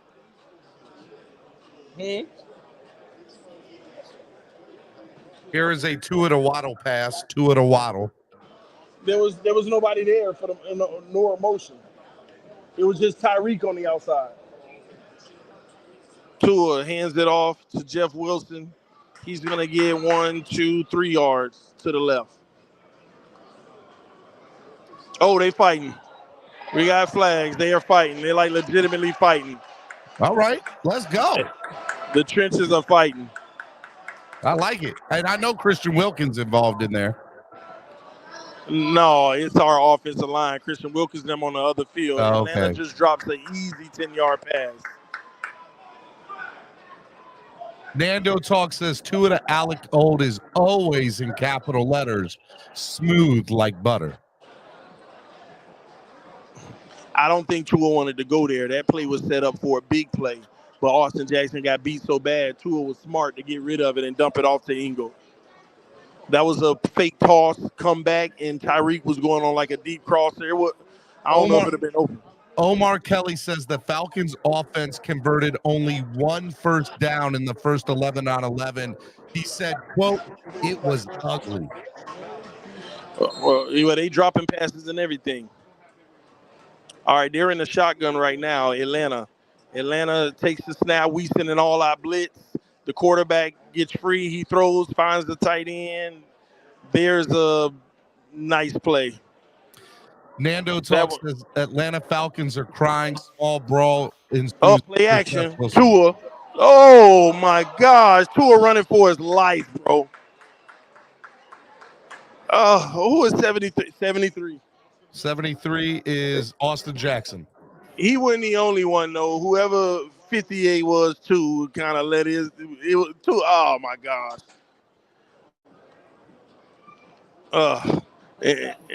Yeah, Craig Kraft was over, but we never mind. By the way, the dust up had Austin Jackson and Robert Hunt in the middle of it. The fight. All right. Atlanta in the pistol. Atlanta takes the snap, face the handoff, back to pass. Under pressure, quarterback escapes, throws, incomplete. Falcons all right, Tua. Right guard Lindstrom with a good block on Brandon Peely. Chris Perkins just tweeted. Tua across the middle. Incomplete. Atlanta secondary jumping and high-fiving. Number 32 scared Cedric Wilson, y'all. Because in a real game, Cedric Wilson might have been laid out. Apparently, Noah Igbenogany had a pick 6 on their side of the ball. Oh, I didn't see that. Cedric Wilson got scared. Yep, Iggy pick 6. Oh, my gosh. The Atlanta secondary getting hyped now. But, come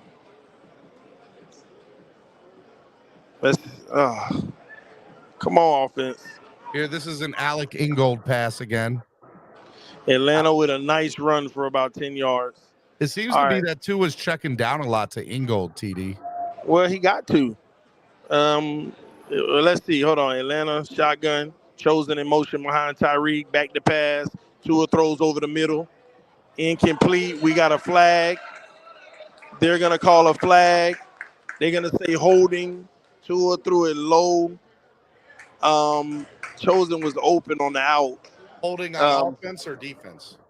Defense. It's in the secondary. It was a tight. It was very tight coverage. Tyreek went down to catch it. The safety, I think he kind of tried to dive for the pick, but it was too short. And what happened? He ended up hitting Tyreek first because he it's like, you know how the safety has to play on the ball, but he gets there early, so he hits the receiver. And if it's a pick, then they won't call a flag. If it's dropped, then it's basically pass interference. So It wasn't completed. I formation. Tua hands it off. That's a 1 yard gain on the run with Ahmed, I believe. Has Ahmed been getting a lot of first team reps?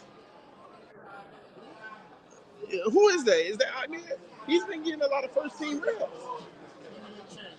Him, yeah. Yeah.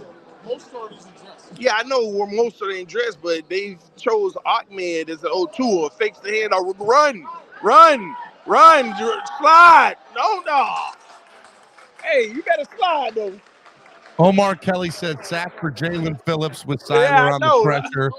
Falcons offense has had 2 completions during 11 on 11s. That is it. Tua fakes the handoff and rolls out, and nobody's with him. He wanted to pass. That's why I'm like, run. Then he finally got it and started running. And where he would slide, he just runs through because he know he can't hit him. But I hope in a real game he slides. So he would have picked up like 7 yards. If you're watching right now, hit the like button. Donate to the channel if you like the coverage. Look at Eichenberg. All by himself. Eichenberg's by himself.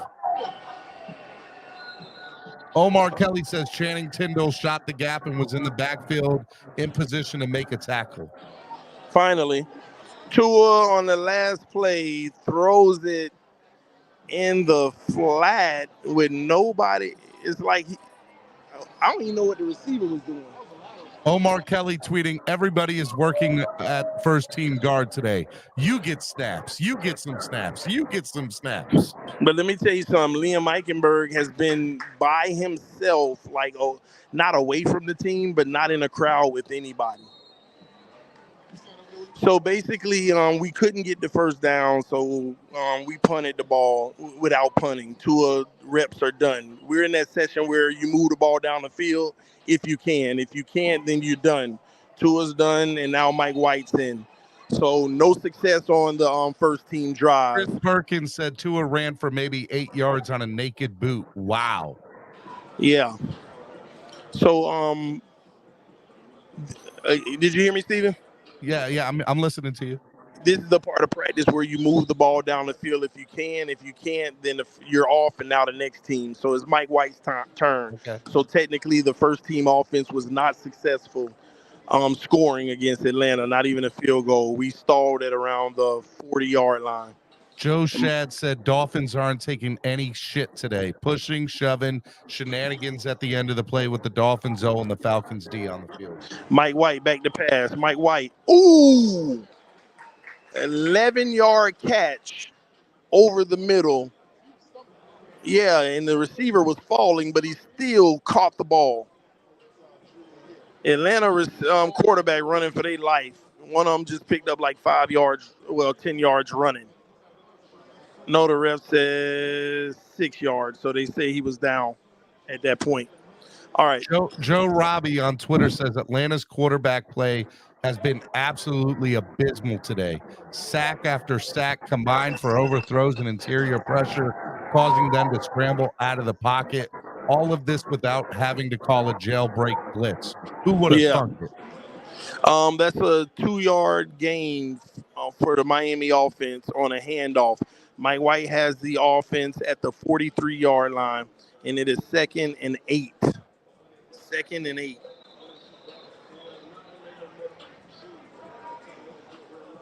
All right, Mike White in the shotgun, trips to the right, A-change, flexes out to the left, empty backfield, trips to the right, 2 to the left. We got a wide open middle of the field. Mike White throws the A-chain, and that's going to be first down, right at the sticks, 8 yards. Daniel Oyafusi saying Alec Ingold is walking into the facility with a trainer. Not sure what happened to him. Oh, I didn't notice that. So now Mike White has the offense at the 34. This is further than the first team unit got. Here's a Robbie Chosen pass. Check this out. Look what he did to the defender here. Chosen. Oh, nice. Put him in the blender. Well, we got flags on the defense on the other side of the field. Mike White fakes the handoff. Now we got the end around. It's just a nasty play. We got a flag. I want to see what it's holding on. Holding on.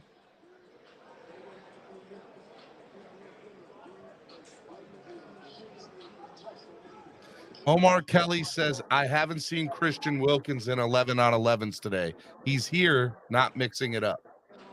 I told you what I told you, Steven. You did say it. I think there are offsetting penalties. They're going to continue at the 34, the 20. No, they're at the 29 now. So that might have actually been on them. Second and 5. Travis, give a 5-yard penalty. Travis Wingfield said slower start for Miami. Oh, okay. A-Chain with a 7-yard run. He had a huge gap, and he used his speed. So now the Dolphins offense is at the 21-yard line. Travis Wingfield said slower start for the Miami's offense today. Mixed in some good gains, but more balls on the ground than usual. This Falcons defense plays fast and inspired. Do you agree with Travis's assessment? On the first team, but I just narrated every second team, and we completed everything. We ran the ball okay. But as far as passing the ball, second team, Mike White was perfect. He didn't have an incompletion. The first team just was stally. This is what I've been telling you about all of camp. It's like, okay, they do a few things, but then they don't do a few things. I think practice is over. Really? Not over. I think they're taking it inside. Interesting. All right, man. Nice chat with you, homie. All right, Miami Sports Music's #1 Miami fan morning show. Hit the like button if you like the show so far today. We don't know, what the deal is, but we're going to find out here. And do me a favor, if you guys like today's coverage, please donate to the channel if you're able to. It helps. It goes such a long way into helping the channel grow. I'll log back in a little, Steven. All right, man. All right, TD will be back momentarily. Let's see here. Nando Talk says Devon A-Chain with a good catch and coverage. Nice ball for Mike White. Devon A-Chain's hands have gotten better throughout camp. Tyler DeCina, who covers Atlanta's team, says Falcons won 11 on 11. Falcons defense won 11 on 11, swarming to the football, making every pass tough, a couple of sacks, several forced incompletions. Every rep, especially in the pass game, was difficult. Interesting. All right. Getting other people's point of views. Ingold heading inside with trainer, unsure what's going on there. That's the second thing I've heard. I'm interested to know what the deal is. I wonder if after Ingold and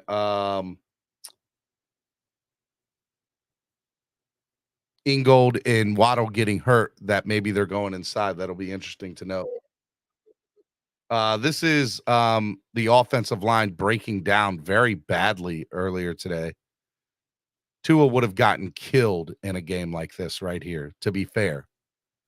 I mean, he would have got murdered. It wouldn't have been funny.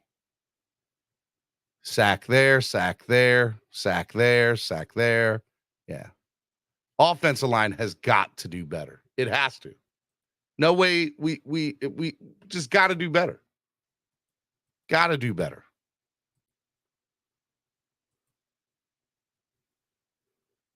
Uh, 4 minutes ago, Peely with a nice tackle and pursuit. The kid is starting to make a name for himself. He has a real chance to make the 53, perhaps even get some snaps. He's been very impressive.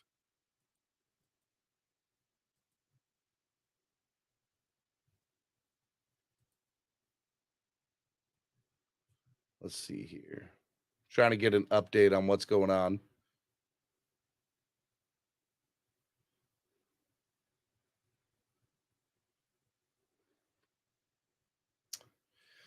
If you guys like today's coverage, hit the like button. All right, Daniel Oyafusi confirming Dolphins and Falcons moving practice indoors. Been watching the Miami defense on the far field and good work with the unit, especially the secondary.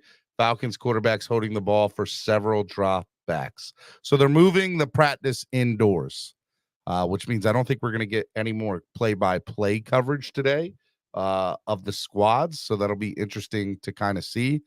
But it is Wildin' Out Wednesday, and that means that it's y'all's show. So what we're going to do now is we're going to open up the lines for y'all to come in and talk. If y'all have, thoughts about the team or thoughts about what you've heard so far the last couple of days, I'm interested to know what you guys think. If you guys have questions for me, put it in the chat. Put hashtag Ask Stephen D, or make a super chat and ask me a question. I'll answer any super chat questions. Let's go. Let's open this thing up. Let's have a good time today.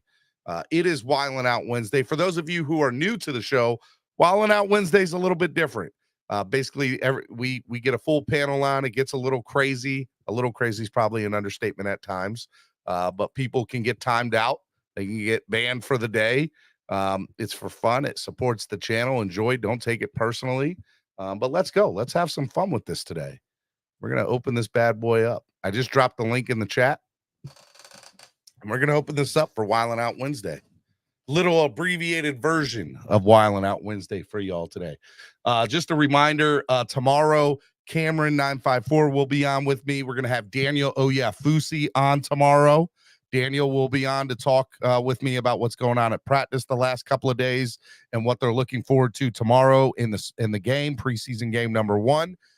Also going to have Cam K for my baseball people. We're going to do about a 30-minute baseball segment tomorrow on the morning show. Talk Marlins, talk, all things baseball, what's going on with the playoff race and what's happened, post a week into it. So should be good. So be here tomorrow. And then Friday, obviously, I'll have Jason Sarney on, and we'll get you ready for the game on Friday. So that'll be a lot of fun, too. Guys, I like it. If you like the show, get on. Let's do this thing, man. I appreciate Samaj Taylor with the $5 donation. It's a great show, bro. I appreciate it. 5 of the 7 wins were against backups, V21 said. Yeah. Let's see here. Dando Talk said both teams moving indoors. Here's a cheetah play from earlier in practice today in the end zone.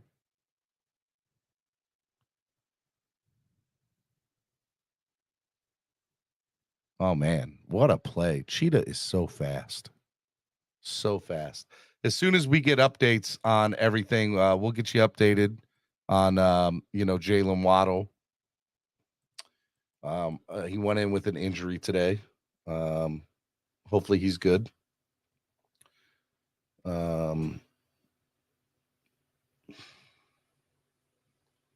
Let's see here.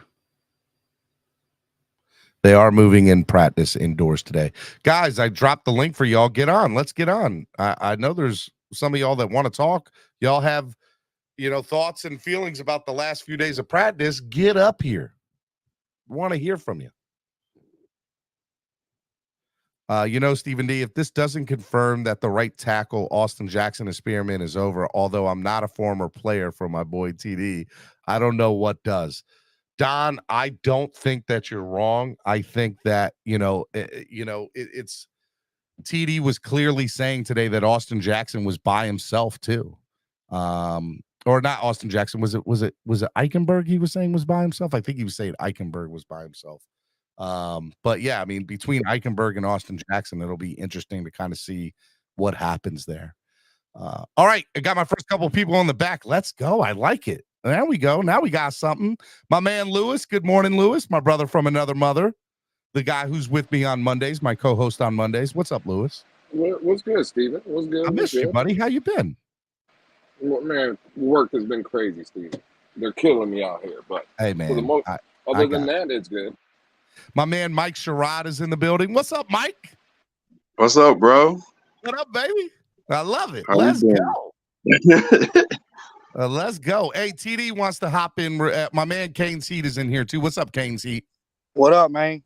What's going on? I'm gonna bring TD in for a second, guys. TD, what's up, man? Nothing. I'm good. I'm just I'm on. I know they moved practice indoors. I don't think you can go indoors, right? Oh no, I'm already on the road headed back home, so I can make it to my son's orientation. Well, look at you, man. All right. Well, I got, it's Filing Out Wednesday. I got a full panel. Feel free to stay or drop off whenever you need to. But the floor is y'all's. This is y'all's show. It's a show made for the fans by the fans. Marvin P's in the building. What's up, Marv? How you doing, man? Okay, I got a question. So, like me, as you already know, as being a Dolphin fan, we ain't never had an offensive line. So I don't know why Chris Greer won't go out there and go try to get Taylor Lewan or somebody else. I don't know why. Well, there's 2 points of view on this. I'll let TD take the first point, and then I'll take the second point. Go ahead, TD. Well, in my opinion, him going out to get Taylor Lewan and another guy is an admission of how many players he's missed on in the draft. I mean, a lot of people don't want to talk about it. Yeah, we hit on some players, but this goes all the way back to David Long. This goes to Channing Tindall at this point. This goes to Noah Monogamy, potentially Austin Jackson. This goes to Hunter Long. This goes, I mean, it's so many, and I could just keep naming them, even on the old line, in his decision making. Every time we recognize he made a bad, then he'll bring in a Tyreek and it's all forgiven. He'll bring in an Armstead and it's all forgiven. He'll bring in a Ramsey and it's all forgiven. And this is the last straw right here. If you admit that you missed on Austin Jackson, Eichenberg, that's an issue. Oh my goodness. I mean, nobody's talking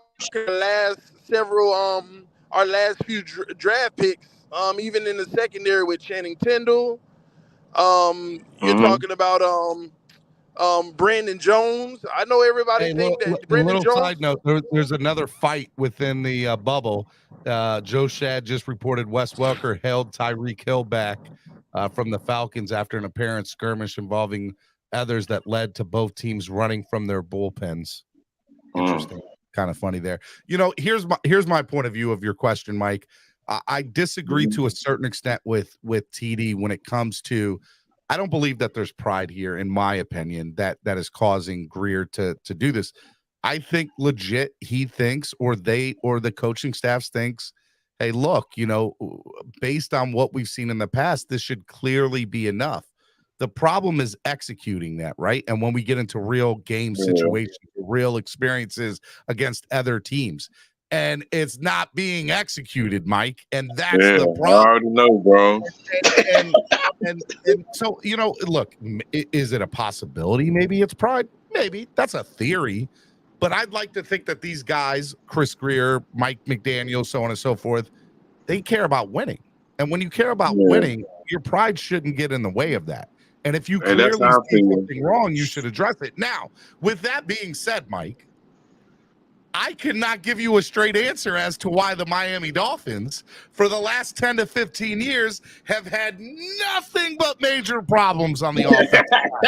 Nothing but 9 offensive line coaches in 10 years. I do not have an answer for you on that because I can't give you one. It just hasn't happened. It doesn't work. So, look. I made a TikTok about had Tony Sperano. I said, if we had Tony Sperano, our offensive line would be decent because Tony Sperano ain't play, bro. R.I.P. But that's Tony after a field goal. Look, that's my opinion of the situation. It needs to be addressed, right? And if what we saw in practice today, what we saw in practice today, is any sign of an indication of where we need to be? I mean, it's going to take a lot. Yeah, but it don't have to be worked on. See, this is the hypocrisy, Stephen, that I've always been talking about. And I'm not no shot at nobody on the panel, right? But this is the hypocrisy right here. Because I thought this fan base don't like liars. Right? Ain't that I'm a real Dolphin. I keep it straight up with people, bro. I tell them, look, bro.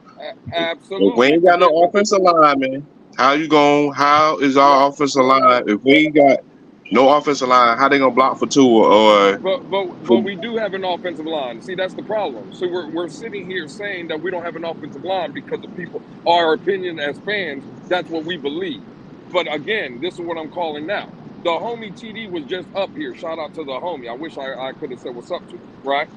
We call out TD because people say that TD is lying. Well, then why ain't y'all calling out Mike McDaniel then? Because Mike McDaniel is telling everybody at the end of the year press conference he believes in this offensive line. Right? So it's the fans, it's the feelings that we want an offensive line. But that's not how Chris Greer feels. That's not how Mike McDaniel feels. So where's it? Why is it so easy to call out TD if TD's lying? If we all feel like we need an offensive line, Well, but I the mean, head coach look, doesn't, what are we doing here? I've said this for a very long time. Content creators or people that have a loud voice in the community, not just me, can be a scapegoat when things are not going right or when things are being critiqued or criticized, right? So good, bad, or indifferent. I'm just saying that is what I have seen in the past. Now, what I will tell you, Lewis, is this. We know that at the end of the day, as I bring TD back on here, that is something that they deal with. And that is something the team has dealt with for over a decade. And they need to address it because I'm sick of seeing mediocrity on the offensive line. And I don't think the one thing that I have seen, and I'm going to put TD on mute for a second, just so I'm not getting that feedback from him. There you go. The one thing that I have seen is that teams that go to Super Bowls and win Super Bowls, a majority, 95%. There are exceptions to the rule. They have top 10 offensive lines. They do. It doesn't matter, Steven. But again, it's always what fans want. Because how many of those Super Bowl teams have had top 10 running backs? But we sit here and cry about running backs too. The fact of the matter is we stop getting in our feelings as fans. Chris Greer and Mike McDaniel told everybody they feel comfortable with this offensive line. And I'm tired of all this crap, Steven. And again, this is Wild and Out Wednesday, but it's always the same narrative about this offensive line. Well, we got to protect Tua. It's for Tua. How many times did Tua get hurt last year because of the offensive line? Go ahead, I'll wait.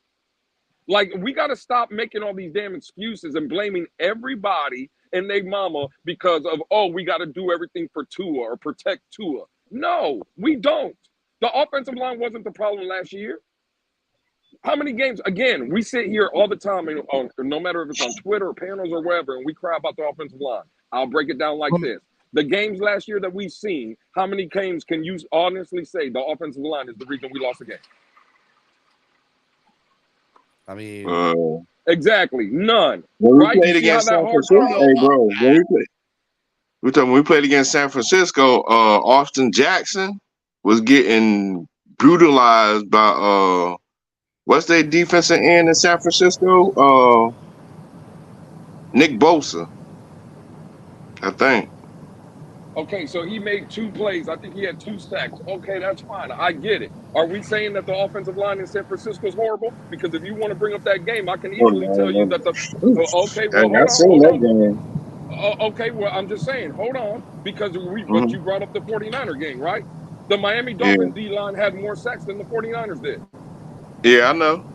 So are we going to come out and say... do you have anything to say on this? Are we going to come out and say... Oh, man, when I came in, I didn't know what the real conversation was about. Well, Lewis wanted to say something to you. Go ahead, Lewis. You wanted to talk. No, TD. You already know what it is, TD. I was out here defending the homie. Like, again, we always cry about the offensive line and stuff, and people always come at you for, TD is lying to the fan base and stuff. Well, then why ain't we calling out Mike McDaniel? Is he lying to us when he says that the offensive line, in his opinion, is good? Is he lying when he said at the end of the year press conference, him and Chris Greer that told all of us the offensive line is where they need to be? He feels very comfortable. Why ain't we calling out Mike McDaniel then for being a liar then? I don't get this lying narrative that people keep saying. Like, I go to camp and I tell you what I see. And then I have a whole bunch of people that come up and sit next to me that says, I'm a Tua. I like your show, but I don't agree with you about Tua. And we watch practice together and we shake our head in agreement on everything that I say. And then I double check with them sometimes. Am I wrong about that? Am I wrong about that? And they like, no, you're not wrong. And I don't get it. Like, I keep on checking my work, even with the people that don't agree with me. But people keep on writing this lying narrative. Ladies and gentlemen, we don't have any special play at the starting quarterback position right now. There is nothing in camp happening special. Every time we get a touchdown, it's a wide open wheel route. We may split the defender right in the middle for an 8-yard pass or something. There is absolutely nothing special. I mean, it's like, and then the mistake-worthy plays are high, and that's from our quarterback. At the end of the day, and this O-line needs to be fixed. It's trash. But this is what they've decided to go with.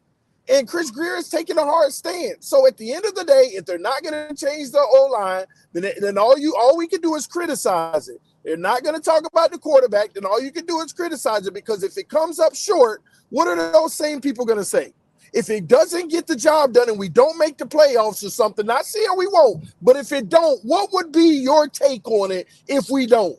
We're going to find excuses again, yet another year. It was the O-line, or the defense wasn't as good as we thought, or whatever. Chubb was a waste of money. This person got hurt and that derailed the season. All those things are fair game in the NFL. But you need your big boys to step up. You need your best players to play great. You need, literally, in training camp, this narrative, it's practice. I can't believe I'm hearing people say it's practice. It's practice. It's practice. What you practice is what you put on the field. And every year, what I tell y'all in training camp transforms into the season. What did I tell you last year? All right, let me interrupt real quick, TD, because yes, that is true. Yes, that is a factual statement. What you practice is the product that you put on the field.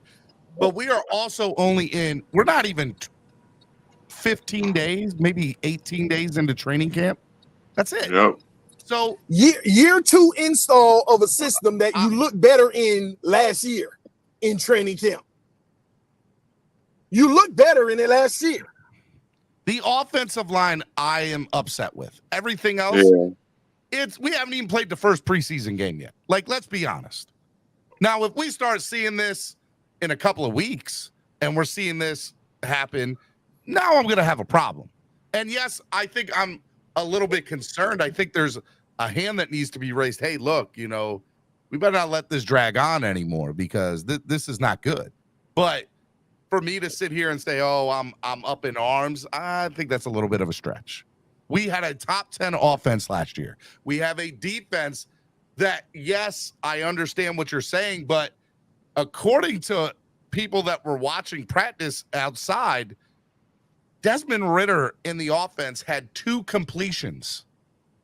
The entire 11-on-11s for the offense there for Atlanta. So that's a bold. Well, if you're talking about Ridder, it may be but are we talking about just an 11-on-11s in general, or just Ridder? I think it was Ridder is what it was said. Oh, okay. I mean, what I will tell you is they threw the ball some, but they ran the ball a lot over there. It's like they're over there practicing on working on their run game. Their offense is going to be with Bijan Robinson, right? So, yeah, every 2 out of 3 plays, they hand the ball off over there. Every time I look up, they handing the ball off. Now, we did well against that too. I mean, there was times they got a little 8-yard chunk or something. I will sell you this, TD. In my opinion, the Miami Dolphins are set up to be another top 10 offense again in the league this year. You lost your mind. 100% they are. Listen. Hold on. We're set up to, but what they're putting out there in our face ain't top 20. It is the second week of training camp, TD. Bro, last year you saw in week 1 of training camp, in the first year install, you saw TD, you can't get everybody your game plan. You can't get everybody your whole game plan. It's not the game plan. It's simply your execution and what you're doing. Do y'all really? Yeah, I already know. I'm just saying, first off, the game plan changes week by week. Do y'all really think they're out there just running ghost plays for the fun of it? No. I mean, they're running plays too. Now, is it their specific play calling for any specific week? No, but every play that they're running, if they're running 40 plays out there, 5 of them are going to be in every game. Now, I mean, people in the chat, please correct me if I'm wrong. But I remember last preseason us being very, again, overly critical of Tua and talking about, well, he needs to step up this year. We need to be able to do it. We need to be able to do this, right? We also saw very vanilla offenses in the preseason because, as Mike said, McDaniel didn't want to show anything, so he didn't show his playbook in the preseason. Hence why that's how you got to do, bro. Hence why Skylar Thompson and Eric Ezukama looked amazing in the preseason last year. And then, to take it from that standpoint, guys, it is like I go back. It's the second week of training camp, TD. What do you want? It's not the second week. This is week 3.5. This is the end of week 2 for the fans. They just put on full pads last week for the first time. No, they didn't. Yes, this is the second week. No. I'm not talking about that. You're right. This is the second week of fans practice. They had already been practicing 10 days before we showed up. Yeah, the Dolphins reported the camp 25th. An absolute fact. And what I'm telling you, I'm Steve, your neighborhood hopium dealer. If you need some hope, you come here. You go to TD Fence Talk. Such a hater, man. What I'm saying though, Steven, we got to stop this false narrative that we were doing this last year. I had 3 streams last year where I literally said Tua absolutely killed them today. He was ripping them apart. Remember that. Oh my gosh! I remember that too. I had 3 streams, and guess what? They weren't like 3 in a row. He had a bad day, an average day. He killed them today. He had an average day, He killed them today. He had a bad day. Oh, he killed them today. That's a concern, but that's okay because I keep getting you killed them. I ain't seen Tua do nothing above average yet. But he doesn't need to be above average. He needs to be consistent. No, but here's the difference. Here's the difference, Steven. I'm not talking about the floor of practice where they're calling stuff where there's not opportunity to do stuff. I'm talking about Tua got an opportunity to be killing these fools out here, and he missing them. I'm not talking about, they're not doing much. You come talk to me after the first 4 weeks of the season. If Tua's playing like that, I will eat crow and I will say, you know what? Man, I am telling you, Steven, we got touchdowns he overthrowing. We got passes that could be picked that the receiver got to play defense on. We got a few of these things happening, and all people want to focus on is the 16-yard crosser. I mean, he can have 4 incompletions and we go crazy about the 16-yard crosser. We already punted the ball, ladies and gentlemen. Lewis, he don't need no cosign, Lewis. No. Again, because when y'all, Steven, I feel about you. I love you, right? But Steven, you're being real quick. I just want to throw this out there. I don't mean to interrupt. We have 4 Dolphins hurt so far in this practice: Jeff Wilson, Justin Bethel, Alec Ingold, and Jalen Waddle. Oh. And real quick, Steven, just let me land real quick because I just heard you say it and I've heard multiple people already say it. Well, it's only the first week of training camp, second week. They just got in the pads. All these narratives you want to create. But during the offseason, what did I hear? This offense was going to be so much more dynamic and so much this. It was a top 10 offense, Lewis. What do you want? Steven, can I finish my point? Yes, you can. Thank you, Steven. Right? Ain't this the second year under Tua in this offense? And didn't everybody say so why are we looking lackluster?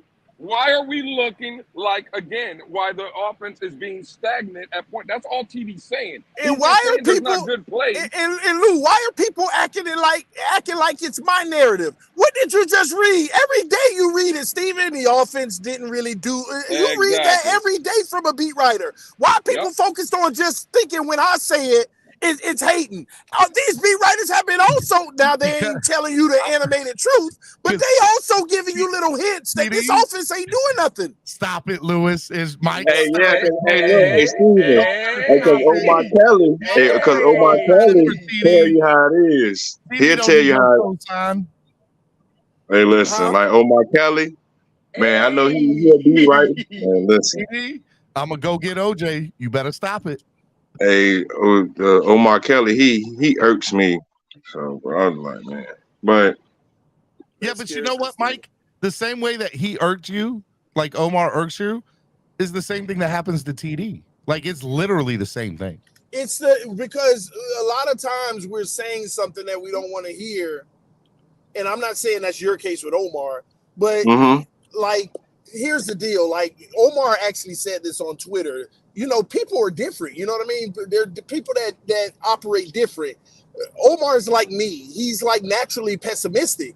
A lot of people are like that. Real. You need a real. But like, it's not pessimistic to be negative. It's pessimistic because we like to pay attention to the things that need to be addressed so that we can be better. That's all. We don't care about the good stuff because that's in the bag. That's not helping us get better. We own because we have a passion to want to be so good that the only thing we want to. TD, let me call you out. You want Tua to come out here every day at practice and throw 10 touchdowns and just be swinging around and looking like I'm glad you said that. I'm glad you said that, Steven, because a lot of times y'all stretch the narrative to that. But let's bring the narrative to what it actually is. I don't need to come out every day and do that.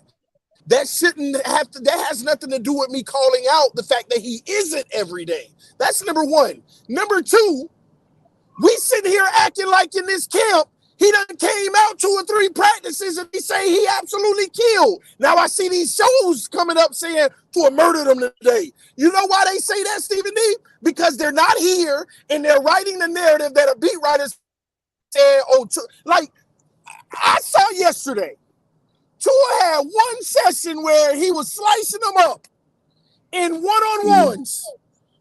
That Tyreek Hill pass, boy. I was like, they didn't report much of anything else from camp. You heard that from a whole bunch of people that were at camp that the offense was boo-boo after that. But guess what? The titles on these videos were yesterday. Tua absolutely slices them up. So in people's mind, this is another day that Tua just rips the defense apart when it was in 7-on-6. But TD. Can I speak on that point when you're done, Stephen D? Yeah, no problem. Welcome to the show, Colin. Out here are false, but Stephen D, I don't need him to do it every day. But give me a day, and we ain't got it yet. Since I've been there, I ain't got it yet. And on the Thursday that I missed, they didn't say he had it. So if they didn't say he had it, it wasn't nothing for me to really say nothing about. At the end of the day, if they say he don't have it, we know it's true. Okay, so let me put this in perspective, right? Yesterday, you and Cameron were on the show. You guys were sitting on the same. Yes. You guys were sitting in the same area. You guys definitely have 2 different ways of thinking. Okay, so it was really good to kind of hear. And I'll say that 85% of the show yesterday, you guys were like, "Yep, that's facts. Yep, I agree." You guys were agreeing with each other. There was very rarely you guys were disagreeing on seeing the same thing. And maybe yesterday, something like that. Part of the reason that I enjoy doing it this way is I also get a chance to say what's on Twitter, right? So now you're getting the perspective of Omar Kelly, Daniel Yafusi, Chris Perkins, Marcel Jock, anybody else who's there, right? And I'm sorry if I forgot all the other beat writers, but so now we're getting those perceptions of what you guys are seeing. What I will tell you is, at least yesterday, and even today, TD and the beat reporters on what they were tweeting, they were together. They were very. It wasn't good. It was together. Now, here's what I will tell you though: half of camp half of this practice went into the facility, and everything I've seen on Twitter lately in the last 10-15 minutes is, oh my God, they look great. Oh my God, they're here to play. Oh my God, I knew that was gonna happen. I knew that was gonna happen. I promise you, that's what they're doing. So I knew that was gonna happen. So there's definitely look, Omar Kelly 2 minutes ago, A-Chain scored a touchdown on Skylar Thompson throw with 6 seconds left in situational work. Whole Dolphins ran into end zone and celebrated. Second day of practice, offense and defense dominated by Dolphins. That is exactly what Omar Kelly. Now watch this, Steven. 2 minutes ago. So Steven, Watch. What Now did that's they? all What did they A-Chain. say? Hold on. What did they say right before when I ended the stream earlier and I told you I would come back in? What did they say the overall consensus was with the offense before they went inside? That the offensive line seemed to be, or certain No, people on the offense. no. You read a tweet about the offense. I don't remember because I've read a You lot. said I forgot the beat writer. You said the offense really isn't doing much. Yeah, they did. You I read forgot what that beat. tweet that and I agree. The offense wasn't doing hardly anything against that defense while they were outside. So now they go inside and we report. Now, I would like for you to read the tweets from the bubble inside all that you heard, because the only person I'm focusing on is Tua. Now, let's see what they're saying. All right, I want to know what those tweets are saying. Real quick, TD. Because that's what we're arguing here. Real quick, TD. Actually, on that, what we're going to do is we're going to analyze whether A-Chain is responsible for that touchdown, because it was only a short yardage pass that got taken to the house. But if Tua would have thrown that touchdown pass, it's Tua's got another touchdown on the day. Exactly. And that's the narrative. That's the narrative. For Skyler, they'll say Skyler dumped it down for 6 and A-Chain put the work in and got it. If Tua would have threw that 6 is another dime. Daniel Oyefusi, Dolphins versus Falcons practice ends with another hurry-up situation, and Devon A-Chain makes a 25-yard diving grab from Skyler in the back of the end zone, giving Miami a 21-20. We had to make sure we know it's diving, so it was a bad throw because he had to dive to get it. You know what I mean? It's so obvious, bro. So hold on. You said giving them a what, Steven? A 21-20 win in the situational thing. So, but what about the early situational work? I want to hear Tua's reps. I'm just telling. I'm looking, but I just saw that, sir. Yeah, I know. I'm just saying, when you get a chance, I want to see when they go inside, because I'm evaluating Tua. I want to know what Tua, if he's going to hold his team back or is he going to take us to the next level this year. All I see right now from the last 30 minutes is Devon A-Chain's name and Mike White and Skylar Thompson. I don't see a lot. And they drool. They run to the opportunity to tell you when Tua does something. So if you ain't getting nothing, that tells you all you need to know. Because he was basically mid today outside. Other than the one-on-ones, he lit it up like he did yesterday. But he doesn't have to be a Super Bowl MVP and NFL MVP every day. No, Stephen D, that's not what I'm talking about. First of all, play calling and all of that may not warrant a player to just be showcasing all day. But when Tua is misfiring, when he's missing guys, they talk bad about him. When I'm talking about the opportunities that he's missing. All right. So real quick, Omar Kelly, I just told you what his tweet. Second day of practice, offense and defense dominated by Dolphins. Now, apparently, and I'm looking this up as we speak, Adam Beasley said the exact opposite, and I am looking at his Twitter right now. Of who? Practice over. Adam Beasley.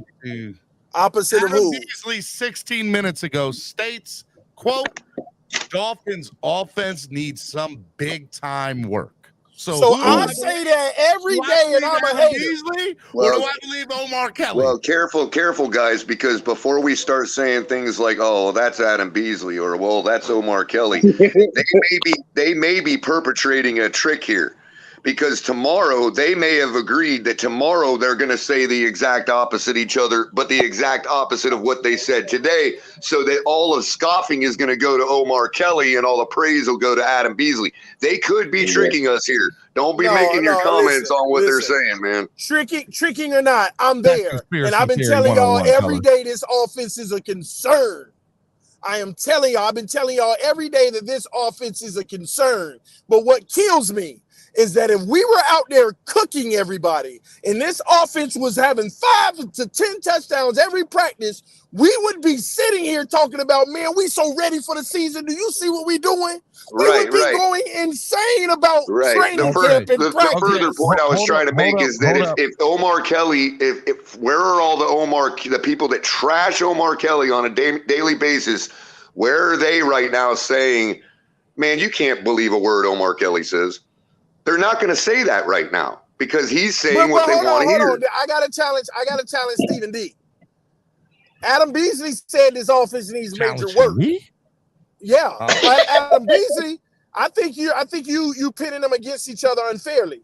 Adam Beasley said, I'm not pitting them Let against me each tell other. you why I'm saying that. Saying what Omar said Let me tell verbatim in his tweet. And what did Omar say? What did Omar say? Verbatim. I'm not What did giving you Omar my say? opinion. What did Omar say? Omar said that the offense and defense dominated the day. Okay, And this is what Adam you Beasley said. The offense needs some big time work. End quote. But both of those could be true, Stephen D. Both could be true. Atlanta could have been that bad. It's Atlanta. Atlanta could have been that bad. It's Atlanta. They didn't do nothing on their offense. In their defense, they did enough to stop us. But this is why both of them are true. Atlanta's defense isn't stopping us. Our offense is stopping us. We're missing opportunities. The O-line horrific play. Right, the quarterback horrific play. Stephen D, this is how both can be true. Let's listen from the players. We did win the day, but this offense is trash right now. Right, it's levels, TD. It's levels. You're right.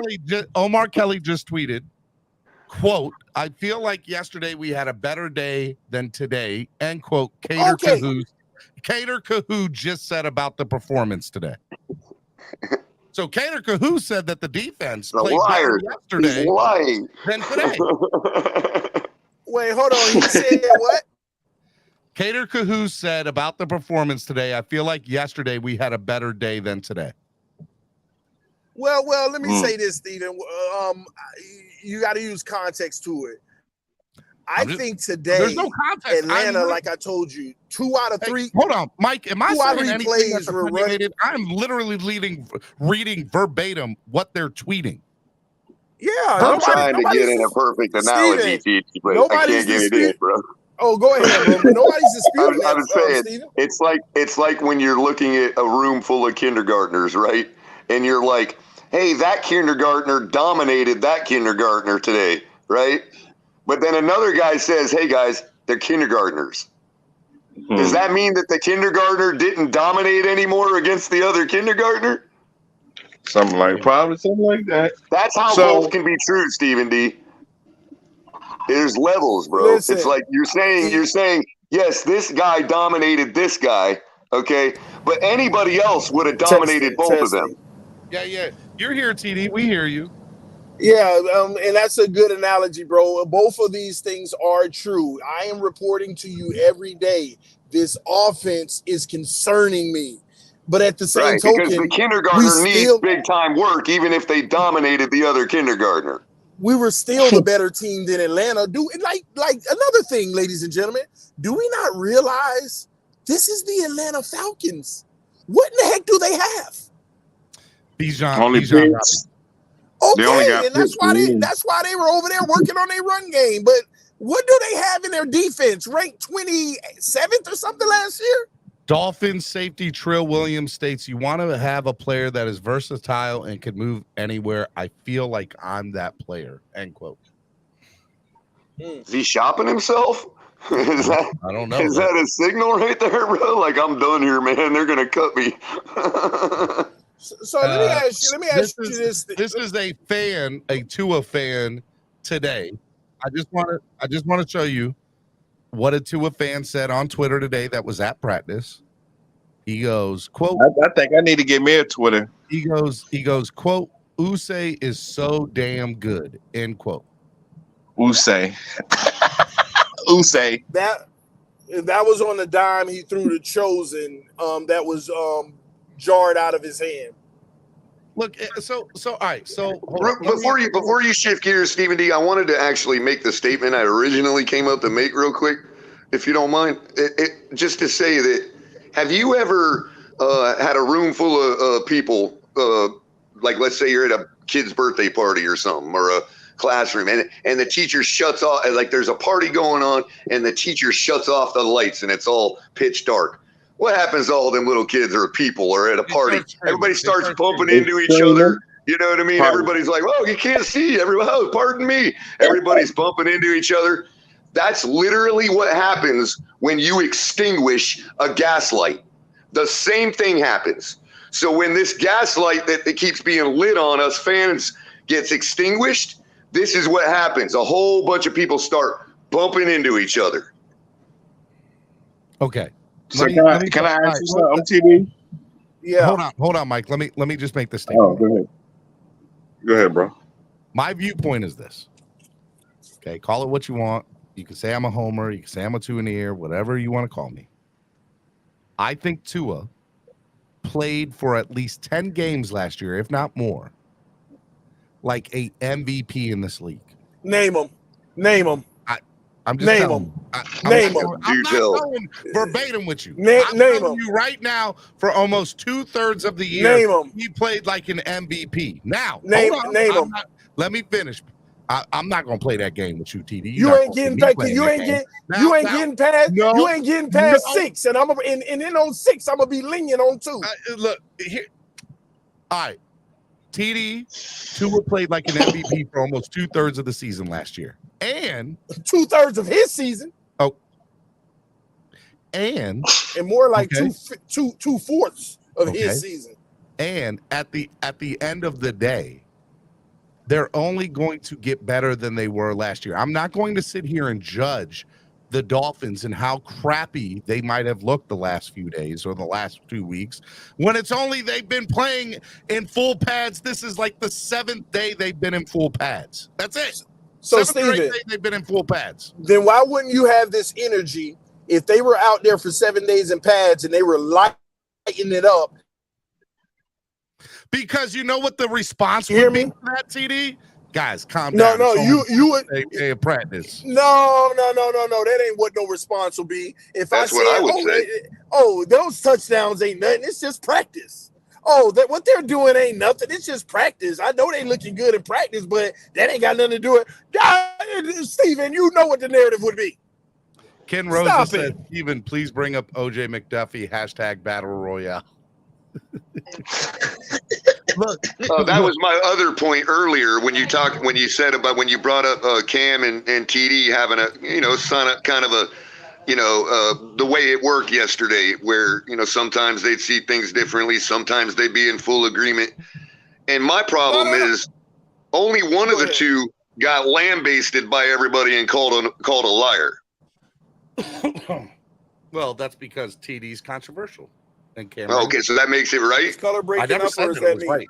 Never said that it was right. I'm just telling you what So to do. Here's what's funny. Yesterday, the first day, I had an actual checker next to me, right? Cameron. That ain't what he is. That's my homie. I'm just saying. We have a checker next to me. And I'm not meaning that in a negative way. I'm just saying, we actually had somebody who could know what you mean by it. You're good. We actually had somebody who could quote unquote keep me honest, right? Yes, yep. And because we were right there together. And in that day, another lackluster day from Tua. And nobody disputed it. Or 8th day of pull pads, TD. No, that's not what I'm saying. It's it's like, I'm lying every day. And then whenever I got a fact checker, he actually was bad this day. You weren't lying, but that was just this day. And no, let me backtrack. Tua actually wasn't bad yesterday. It's just average. I was about to say, let's get something straight. I don't think he's been bad at all. No, exactly. Average. And I've been saying that. He hasn't been bad. He's just been so mid because he keep missing big opportunities. I will tell you this. The worst day I have heard about Tua, I was in Canton, and that was the scrimmage, and I wasn't at the scrimmage. So I ain't feel this way about Tua since Flores. What? Wow. Ain't no what? I ain't feel this way about Tua since Flores. Hey, I'm talking about training camp. I'm talking about training camp. Y'all trying to make a whole conclusion. I'm talking about training camp. I ain't feel this way since he was with Flores. And I keep telling y'all the same thing over and over. What did I tell y'all last year in camp? The conclusion last year in camp is if teams play that weak zone, Tua is going to play like an MVP. Did I not say that in camp last year? What do you think Tua will do this year? I said, this year he looked like he about to be a mid-20th ranked quarterback. the way he's playing. Not saying he will, but the way he's playing. Y'all didn't answer. Y'all didn't answer the question.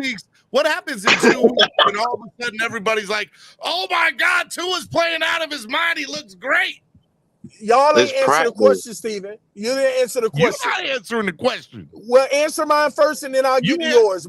You answer mine first, TD. It's my show. My first question to you, Steven,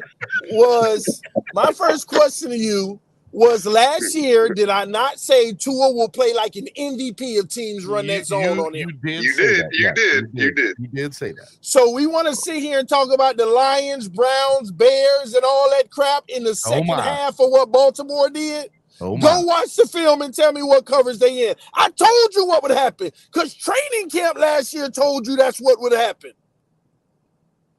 Yeah, when we played against them certain teams. So now this year in training camp, they're not running the same zones anymore. I'm gonna give some credit elsewhere where it's due. Batman said the same exact thing about the offensive line last offseason, and look what happened. Mike, look at Mountain Man, TD Bayless. That's your new name, TD Bayless. I'm just saying, nobody want to talk about what I told y'all. Was that me hating when I said Tua will play like an MVP against TD's new name is TD Bayless, y'all. If I can get that kind of cash, I'll embrace that all day. But listen, once again, I know they act like that's a bad thing, bro. Nobody wants to acknowledge that I told y'all last offseason, based off of training camp, if you play zone against Tua, he's going to look like an MVP. And I told y'all, but we're not going to run into teams that play that basic zone every week. You're going to have some of that scheme to him and everything. And that's exactly what happened last year in the season. Now, this year in training camp, he don't even look great in the zone. Last year, he absolutely, like, this man would have, like, training camp. My words, TD. Training camp was like 80% for him last year. Tua Tagovailoa, as long as he stays healthy, which has always been my biggest beef with him, right? Rightfully so. MVP. As long as he stays healthy, he will be an MVP candidate in this league. Talks about Tua, man. Hey, I'm calling TV Tua, Uno, Tribal, Tua, MVP. Once again, and the only reason I agree with you guys on that is because Dolphins Twitter will make sure of it, no matter what our record is. No. This is the fallacy. Let me tell y'all something. The world color. Let me tell y'all something. This is the fallacy. This is the MVP fallacy. And this is debatable, and everybody got their own takes on this, okay? I personally feel like there is a cutoff period to when you are an MVP candidate. That conversation, in my opinion, shouldn't even start until week 12. How convenient, since Tua fell on his face starting that week. I don't get this whole narrative of MVP candidate. You got to go for 10 minutes, TD. They kicked you out for 10 minutes.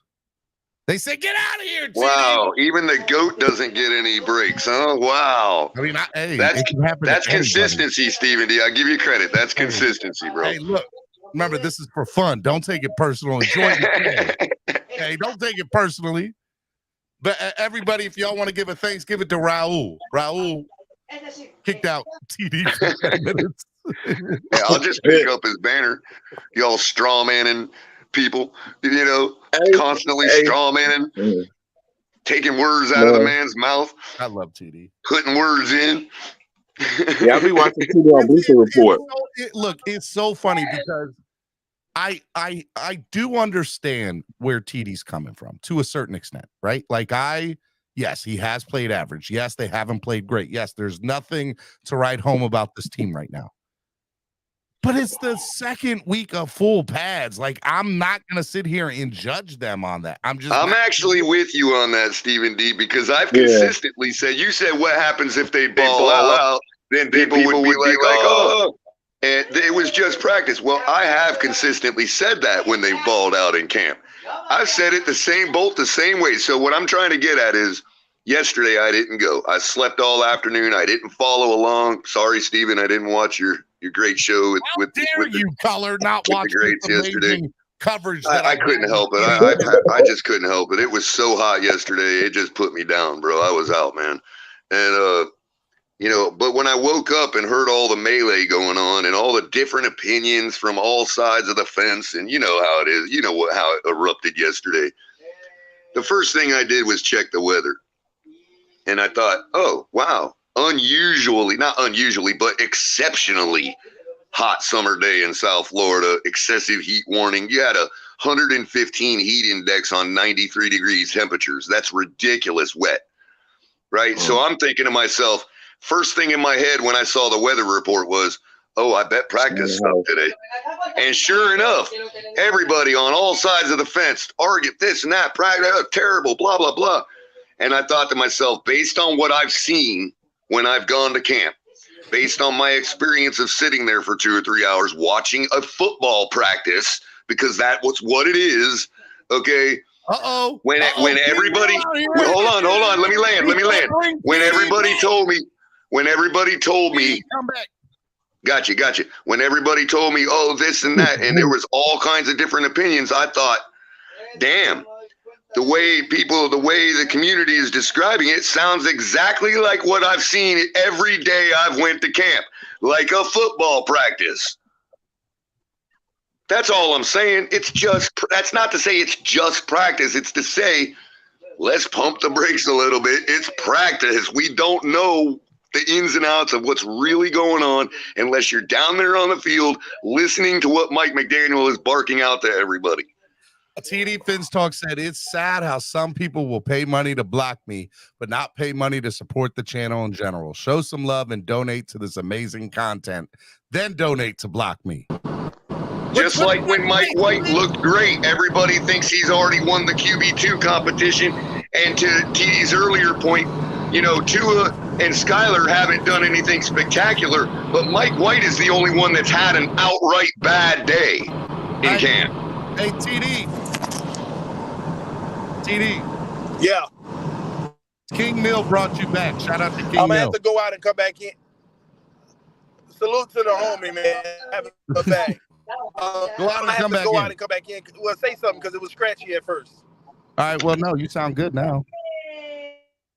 Well, look, TD got that to himself. Well, just to finish to clarify what I was saying, like, not what I did. TD pointed out that Tua did this, that, the other, but didn't really shine at all anytime. And I'd say the same with Skyler. But out of the 3 quarterbacks, the only one that actually was all over the place, throwing the ball terribly for a whole day, was Mike White. Yet, for some reason, one good day of practice, and he's now won the QB2 competition. TD, were you on speaker earlier or? Well, I got my headset in right now. Why? Is it a problem? No, now it sounds great. Whatever you were just doing did sound great, but now it sounds amazing. The article that Omar wrote last night stated that Skyler didn't even get reps yesterday because Mike White came in and on like the first couple plays threw a touchdown and they reset the scrimmage. And and by the time Mike White moved the ball down the field, the session was over and Skyler never even got reps in that session. Yeah, and that's what I wanted to talk to you about, Steven, and that's even more proof. Those are the segments of practice where you get a chance to move the ball down the field.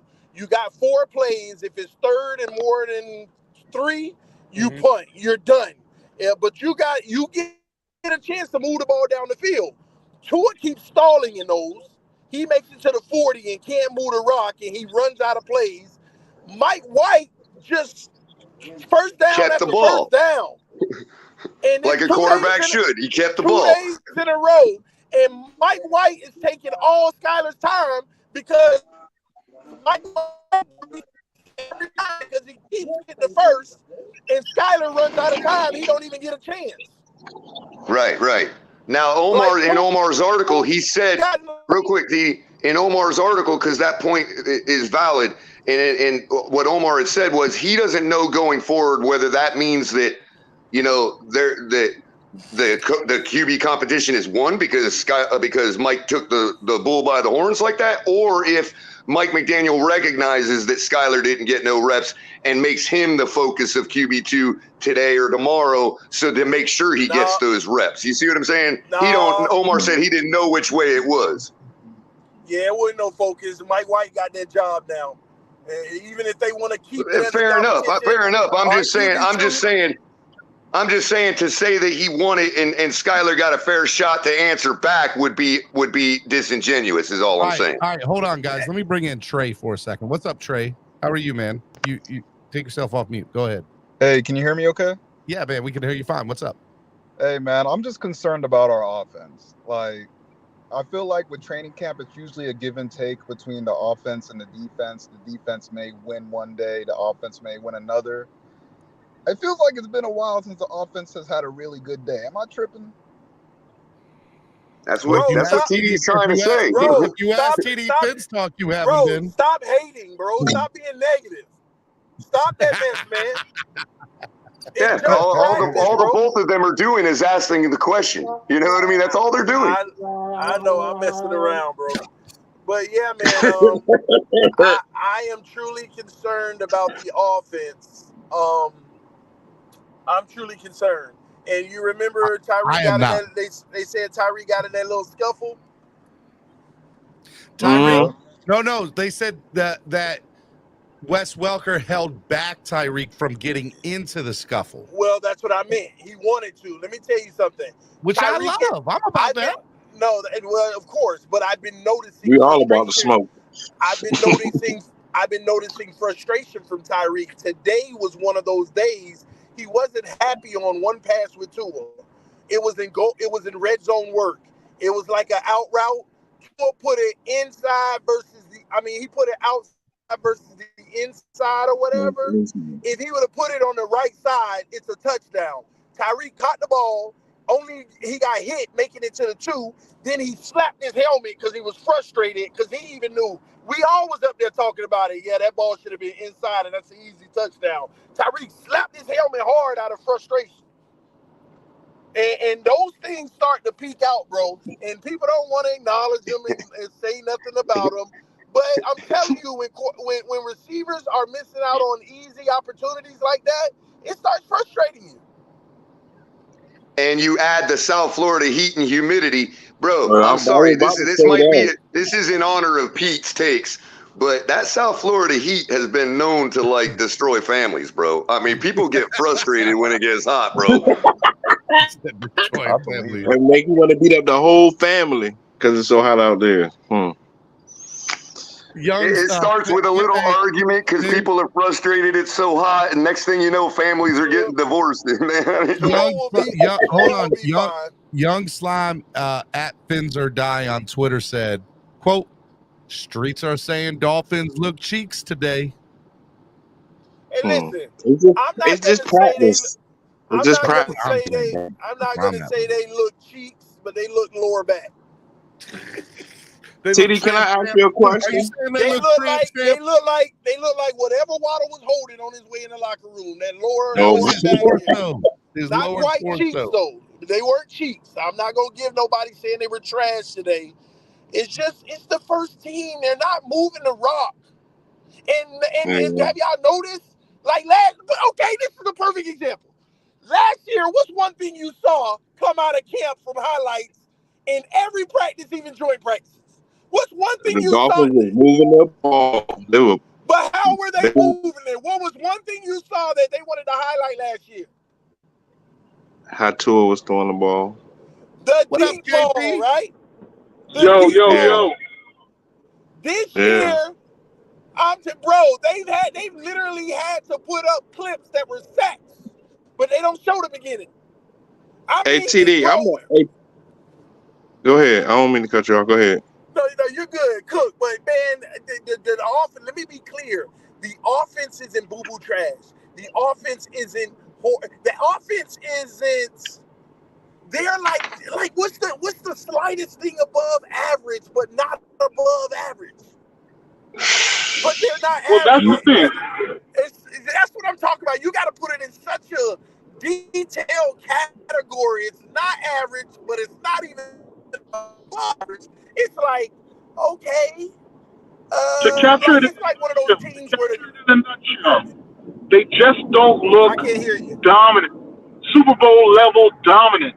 If this is a team that's Exactly. going to be a contender, you'd like to see more mastery of what we're doing, signs that we're going to be like that will run plays that can't be stopped. I think that's what y'all, KP, y'all want the ballet out here. Y'all want synchronized swimming. Y'all want everything to be all great. It is the second week of practice. Stop it. Just stop it, all of you.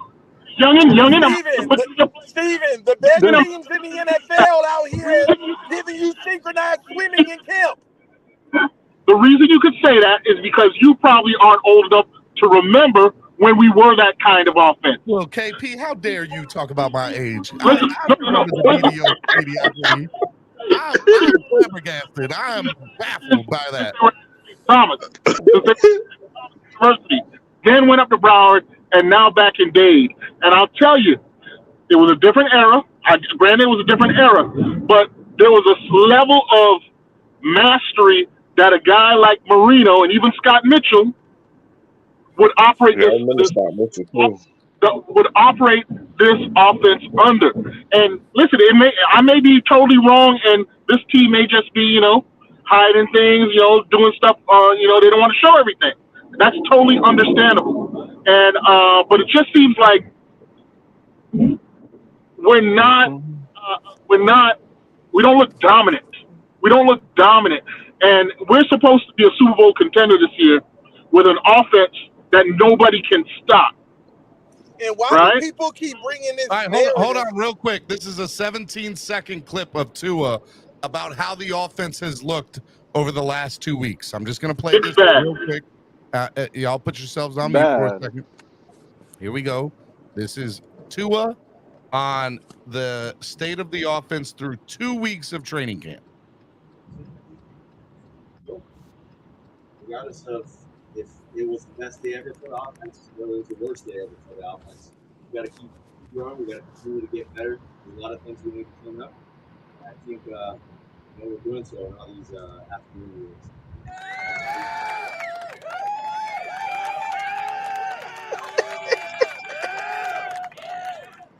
Y'all heard that, right? Y'all heard my captain. Y'all heard it was the best of times. It was the worst of times. Oh my God! It's the second week of training camp, y'all. Y'all the gaslighting 101. I don't know if TD was about to ask, but it seemed like he was about to ask about this narrative of not showing cards and all that. So what y'all people that point that out, they might think they're fair in pointing it out, and they probably are. The problem with that is when you're talking about you're not showing your cards, that means you're playing basic fundamental football, and we're getting beat at that. And so what you're saying to me when you say that he's not showing all his cards is we need to do all of these things, okay, to hide the fact that we can't just line up and beat the other team in fundamental football. I totally agree. And that is not a Super Bowl contender, ladies and gentlemen. I am sorry to tell you. That narrative kills me, man. These are NFL plays that they're running out here. Every play that they're running out here will be played at least once in the season. These NFL plays, Steven, do you think they're teaching these guys? I just heard from Color, who I love. Granted, I love you, Color. What's going on, fellas? What's going on? Now. They not a Super Bowl contender 2 weeks into training camp? No, that's not what I said. That's not what I said, because they can still show different. Camp ain't over. Okay, what I'm saying is if you can't line up and beat people at fundamental football, you're not a Super Bowl contender. Now sorry. Training camp playbook. That's basically what y'all saying. Hey, listen, maybe Mike McDaniel don't want to show everybody where he got this year. Don't worry about it. But listen, Mike, we heard that. We heard that top secret CIA stuff last year. Hey, listen. Hey, I love Mike McDaniel. Last year, McDaniel didn't hide anything but one play that he has 3 wrinkles in. Maybe, hey, look, maybe Belichick trying to, hey, look, listen, the go route, the quick slant. Did y'all hear me? Hey, look, hey, those are the play I be running on Madden, and they work. I also remember the very first play of camp last year that the audience showed up to was a 65-yard touchdown pass in pajamas. And was anybody saying it's just practice that day? No, they were all saying we've arrived. Hey, I'm gonna tell you what I said last year. I was like, because Kyle Shanahan, because my uncle liked the 49ers. Kyle Shanahan and like my uncle told me, he said, when y'all get Mike McDaniel, that's a great pickup for y'all. He said he's gonna elevate Tua and everybody that's on the team. Elevated Tua. Yeah. So like, listen, I don't care what nobody say. I'm a Tua believer. I'm a Tua-neer. Me too. Hey, listen. Mike. Me too. Hey, listen, I believe in Tua. Haters up here. Hey, listen. I don't think there's anything wrong with that. We don't control what we're convinced of. And I'm not convinced myself, but you are. That's okay. Hey, look, like you supposed to, that's your quarterback. I'm gonna tell you, if you ever play football, right, high school, middle school, college, you should always supposed to represent your quarterback. You don't supposed to downplay your quarterback, bro. So for all these years you done had Tua, I've been riding with Tua. Even when we had Snitch back. Well, that's back fair, in, but we ain't players and they ain't paying us, bro. Yeah, but hey, you know what, Color? You got that right. I think the putting blame solely on Tua is a little bit unfair at this point, right? But here's the problem. Bro, he been having an unfair, bro. I mean, he done had so many offensive coordinators. I agree. Like, a lot of what TD and I are pointing out is the double standard. It's not that Tua is actually like, you know what I mean? Like, yeah, I'm coming around with him. I have been for the past month or two because I'm looking at stats and looking at other stuff that's happened. I've watched him in camp the couple of days I've been there. I think he has improved in reading through progressions. Is it up to the standard that maybe a guy like TD or some others might want? Maybe not, but I'm saying I have seen the progression. You know what I mean? So go ahead, KP. All you, KP. Look, yeah, if you look at the first three plays of the scrimmage, right? We run the ball to the left, and on the third or fourth play, we set up the play action pass, right? And when Tua looks to go deep, the right side of the line's getting blown up, right? Then on the fifth play, they go back to another pass play, right side of the line's getting blown up. My earlier quote is just this. The consistency of our offense, we don't look right now, and granted, it may be too early, but we don't look right now like we are a dominant offense that can dictate what it wants to do to the defense we face today. And that's a problem if we're going to be a Super Bowl contender. A Super Bowl contender comes into the offseason ready to execute and to improve. KP, That's what I'm looking for. I love you. You're my boy. But I'm telling you, it's only the second week of training camp. If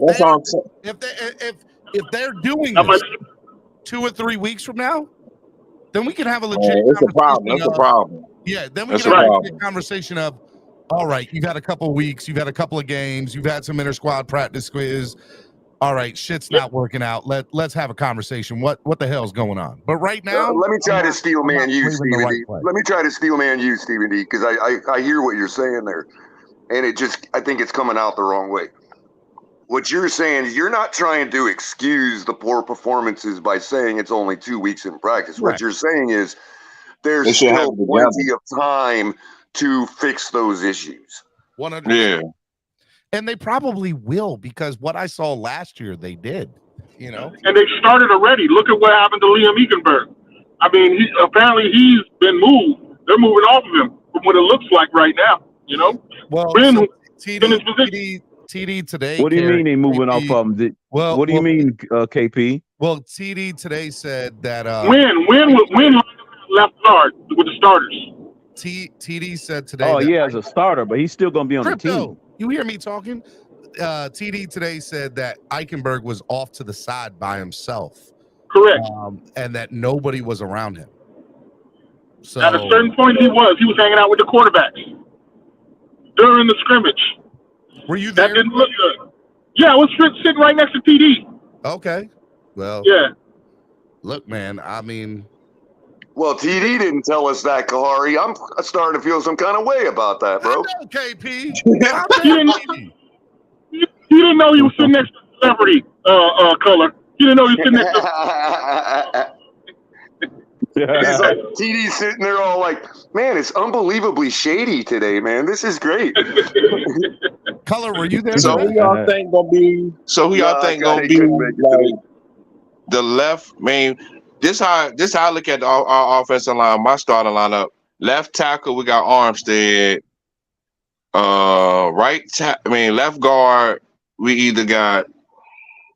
Oh my goodness, the dude from the Jets. I can't think of his name. Feeney. Yeah, Feeney. Then at center, we got Connor Williams. Right guard, we got either Robert Hunt or Austin Jackson. Dan Feeney. Left tackle, right tackle. Right tackle, we can either put Feeney there or we ain't got Brandon Steele no more, do we? The big dude. No, I don't think so. Dang. See that the right guard and that left tackle, those are two issues that's giving the Dolphins the problems, bro. Like, all right, let's Miami Sports Music's #1 Miami fan morning show, Clock Blockers, right here on the Miami Sports Music Podcast Network. Let me give a big shout out to a couple people today. #1, Jason Sarney for coming on earlier, hanging out, chatting with me, recapping day 1. Looking forward to what we were going to look in day 2. He will be on with me all day Friday, so check me and Jason out. You'll enjoy that show a lot. It'll be a great show. Tomorrow is Thursday, Throwback Thursday with Cameron 954. I'm going to have a 30-minute baseball segment for all my baseball fans.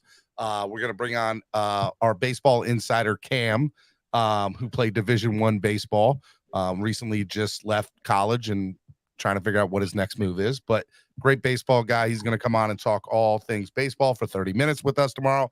And then Daniel Fusi, beat reporter of the Dolphins, will be on tomorrow too. So I'm going to have him on for about 30 minutes as well. So we got some great stuff, and then Cam and I are gonna, obviously talk about a lot of what we just talked about here.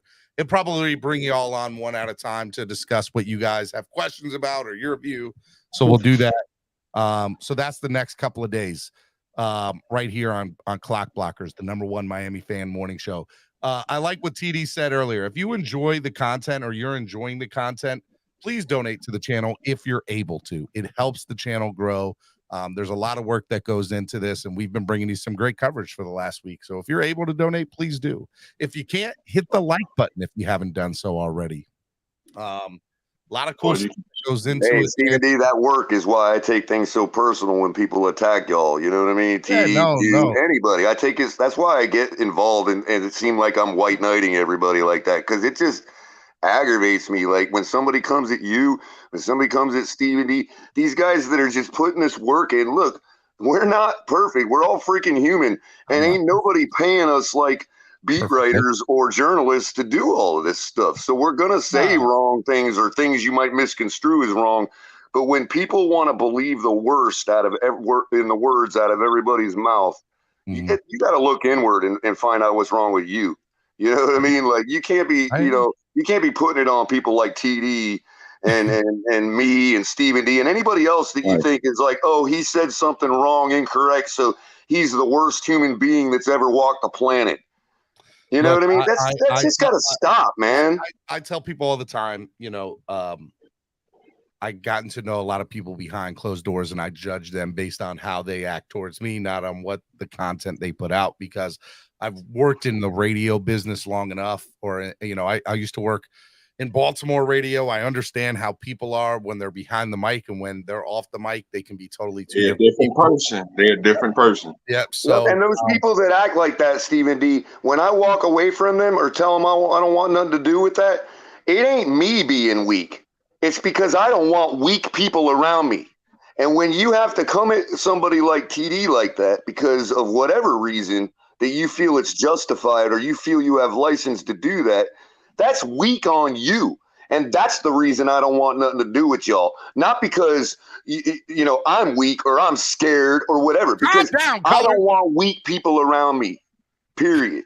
Color ready to go into battle now. I'm just saying, it's weak, bro. To insult people the way they do, bro. It's weak, man. It's called haters. Haters gonna hate. All right, we're gonna do final thoughts of the day. Donate to the channel, hit the like button, share the link, let people know the coverage we had today was A1. At least I think it was. If you don't think it was, let me know. I want to know if you didn't think it was. I always want to get better. I want to evolve. I want to make the content that's best for you, the fans, because that's what I'm all about. I'm about the fans. All right, we'll do final thoughts of the day. We'll go around crypto, whatever your name is. I love you, buddy. I'm just messing with you. Final thought of the day, crypto. All right, Steven. You got 4 seconds to retract that statement. I retract that hot dog of a statement, okay? I do. hot diggity dog. All right, sorry. Go ahead, crypto. No, I just woke up to some madness. You know, what's going on today. You know, the Dolphins fan base is in shambles right now. No, they're not. Who's going to be here to pick up all the pieces, Stephen D? I am. I'm here. I'm here to pick up all the pieces. I am your neighborhood-friendly local hopium dealer. If you need some hopium, I'm slinging it. Okay. Apparently, we need somebody to pick up all the pieces because we're in shambles right now. I got that 2 for 1. 2 for 1. What you want, man? What you want? All right, local hopium, baby. All right, a lot of hopium going on, Stephen D. It's your fault. Hey, well, you know. We're like a bunch of. Are you notice that on me? Are you about to snitch on me, crypto, for being the hopium dealer? Huh? That's what it sounds like. The Dolphins fan base. Don't be no Takeshi 6ix9ine, crypto. No, Don't do that. no. The Dolphins fan base are a bunch of lemmings. We're all going off a cliff. Somebody got to put up the fence to keep the lemmings from going off the cliff. So negative. Can't do it. I love y'all. Crypto, get off my show. I love you. It's all right, man. It's all right, man. The fence maker. I'm here to build that fence to keep the lemmings from going off the cliff. Do me a favor. Please don't ever call me again while you're in the tub. I don't ever want to know that. Okay? I never called you when I was in the tub. Stop. Stop lying to people.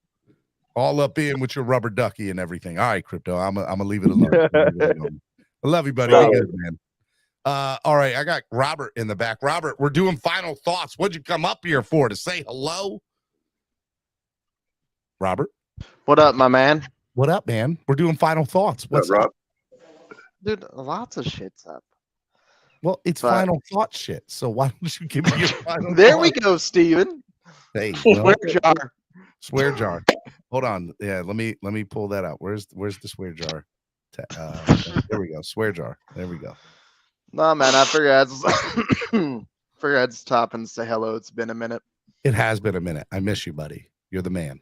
I don't care what they say about you, Robert, and they say a lot. Neither do I. They say a lot. Neither do I. Oh, it's probably not good, but that is what it is. It's all amazing. Nah, you don't have to lie to me, Steven. It's okay. All right, buddy. So I love you, man. Thank you for dropping in and saying hello. You have a good one, bud. You too. Bye-bye.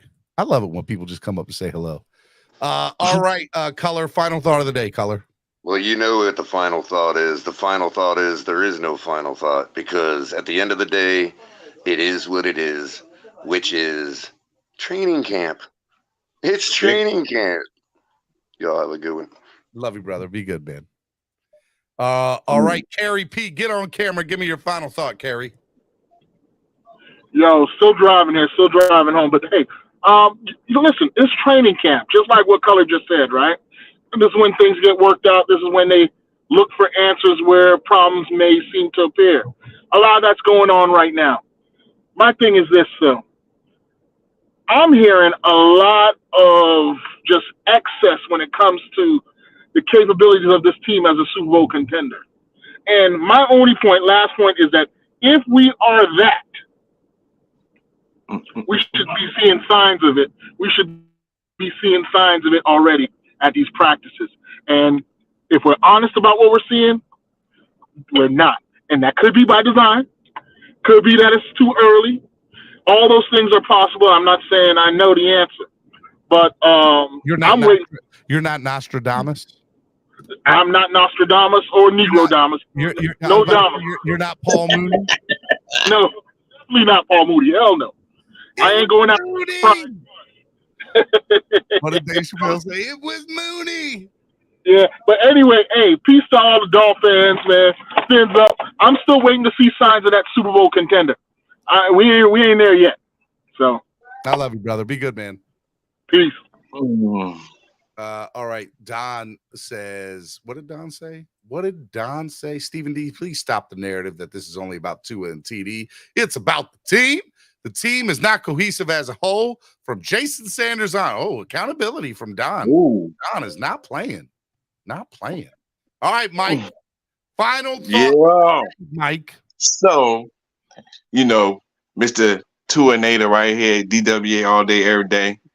So, Dolphin fans across the globe, everywhere, we just need to. It's practice, bro. Like, hold up. Practice. Like, we're gonna switch it around. Like Irish used to say, practice. Yeah, it's only practice, bro. Like, we ain't put on the pads yet. We ain't put on the knee pads. We ain't put on the shoulder. Listen, it's only practice. And Tua, for all these Tua haters out here, can't say my dog can't reach MVP. Guess what? You can say that and vote. It's got early voting out here for Tua Tagovailoa. I'm gone. All right, Steven, bro. All right, stay on or stay in the back. I got something for you. Be good, man. Stay in the back. I got something for you here. I got something for you. All right, bro. If a coach say I miss practice and y'all hear it, then that's that. I mean, I might have missed one practice this year. Tua might have missed one practice, guys. He doesn't come to practice. It can be one practice. Tua did all the practices. Tua didn't miss no practice. That's enough. Look. If I can't practice, I can't practice. If he can't practice, he can't practice. Okay. But you know what we talking about? It ain't about that. You know what we talking about, man? It's not about that at all. You know what I'm saying? I mean, Iverson, tell them what they talking about. But it's easy to talk about. It's easy to sum it up. I know. When you just talk about practice. We sitting here, I'm supposed to be the franchise player. He's supposed to be the franchise quarterback too. And we talking about practice. Listen, we talking about practice. We talking about practice, not TD. Not a game. Not a game. We're not talking about the game. We talking about TD. We talking about practice. Not a game. Not the game. Not the game that he played at an MVP level like last year. Play every game like it's my last. Not the game. Not the game. We're talking about practice. TD, man. we talking about practice. I mean, how silly is that? How silly is talking that? About practice. I know I'm supposed to be there. I know I'm supposed to lead by example. I know that. And I'm not shoving it aside, like it don't mean anything. We just saying important. We talking about practice though. I honestly do. But we talking about practice, man. Practice, what are we man? talking about? What are we talking about? Practice? Practice? We're talking about practice, man. We're talking about practice. We're talking about practice. We ain't talking about the game. We're not talking about the game. We're talking about practice. We're talking about practice, cuz. When you come in the arena and you see when me you play, come into Hard Rock Stadium and you see Uno behind the offensive line. We're talking about practice right now. We're not talking about practice. We're talking about practice. Man, I hear you. It's funny to me too. I mean, it's strange. It's strange to me too. It's funny. But we talking about practice. We talking about practice. We're not even talking about the game, the actual game, when it matters. When it matters. Talking about practice. We're not talking about Sunday afternoons. We're talking about practice. In preseason. How the hell can I make my teammates better by practicing? That's still the best line ever. How the hell can I make my teammates better by practice? God, I love Iverson. Oh, man. Iverson was my guy. I don't care what nobody say. Number 3, baby, the answer. Hope y'all enjoyed today's show. I enjoyed it. It was fun. It was fun today. Look, I love y'all. Y'all are the best fans in the world. I really mean that. If you guys enjoyed today's show today, please donate. It helps. It goes such a long way into helping the channel grow. If everybody, all 196 we had like 470, 480 people watching this morning. But if all 96 of you, 196 of y'all still watching donated $5, it would go such a long way. Shout out to John with his $5 donation. John Allman says, you forgot how we beat the Eagles on practice week in the first preseason game, 41-10. Who almost won the Super Bowl? I mean, that's true. But we still talking about practice. We not talking about the game. Okay? All right. Look, it was fun hanging out with y'all today. Hope y'all enjoyed it. It was a lot of fun. Shout out to John for the $5 donation. My guy. Yeah. Donate, hit the like button, share the link, let people know. We growing over here at Miami Sports Music. Eric says, great show. Besides having TD on giving me a migraine. I'm sorry, Eric. I need to have somebody live there. I'm not there. Okay? And TD's what I got. Okay? You have to settle for TD. Go watch a KC practice, Jane Doe says. No, I don't want to. I don't want to see Patty Mahomes. I want to see Tua. Talking about my quarterback, man. My quarterback.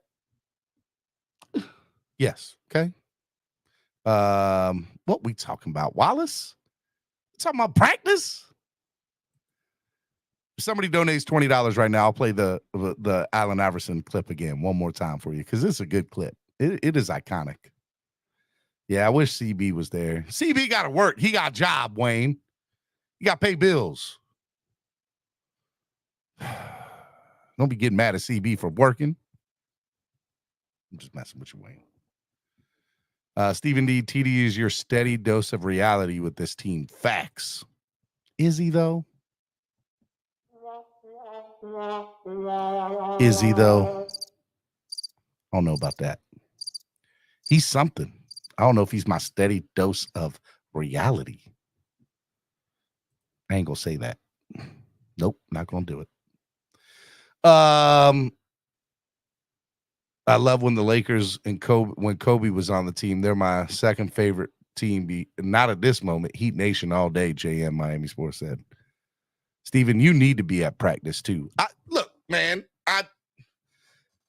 y'all donate to the channel. I might be able to go to some more practices, man.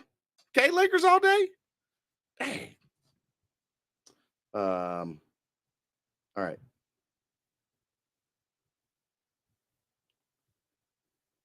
All right. I got to do stuff for the house. I love y'all. Y'all are the best. Keep on doing what y'all are doing. There's a lot of fun. Tomorrow, it's Throwback Thursday with Cameron. Daniel Yafusi will be joining us tomorrow. Come and hang out. Hey, my baseball fans, we're going to have a 30-minute baseball segment tomorrow. Okay, we're going to talk a little bit of baseball tomorrow morning. But Daniel Yafusi will be here, okay? I love y'all. Y'all the best fans in the world. If y'all don't want to donate on YouTube, donate on Cash App or PayPal. It's in the description. If you're rewatching this, use the super thanks. It helps. It goes a long way. Thank you so much to everybody who did donate today. Thank you to everybody who did hit the like button. 188 likes today. Let's go. Can we get to 200 likes real quick? Can I get 12 more likes? If you haven't hit the like button, hit it right now. Let's get to 200 likes real quick. 30 seconds. 30 seconds. Let's go. Come on, man. Let's go. 188. Nobody's hit the like button yet. Y'all are not hitting the like button. Hit it. 189.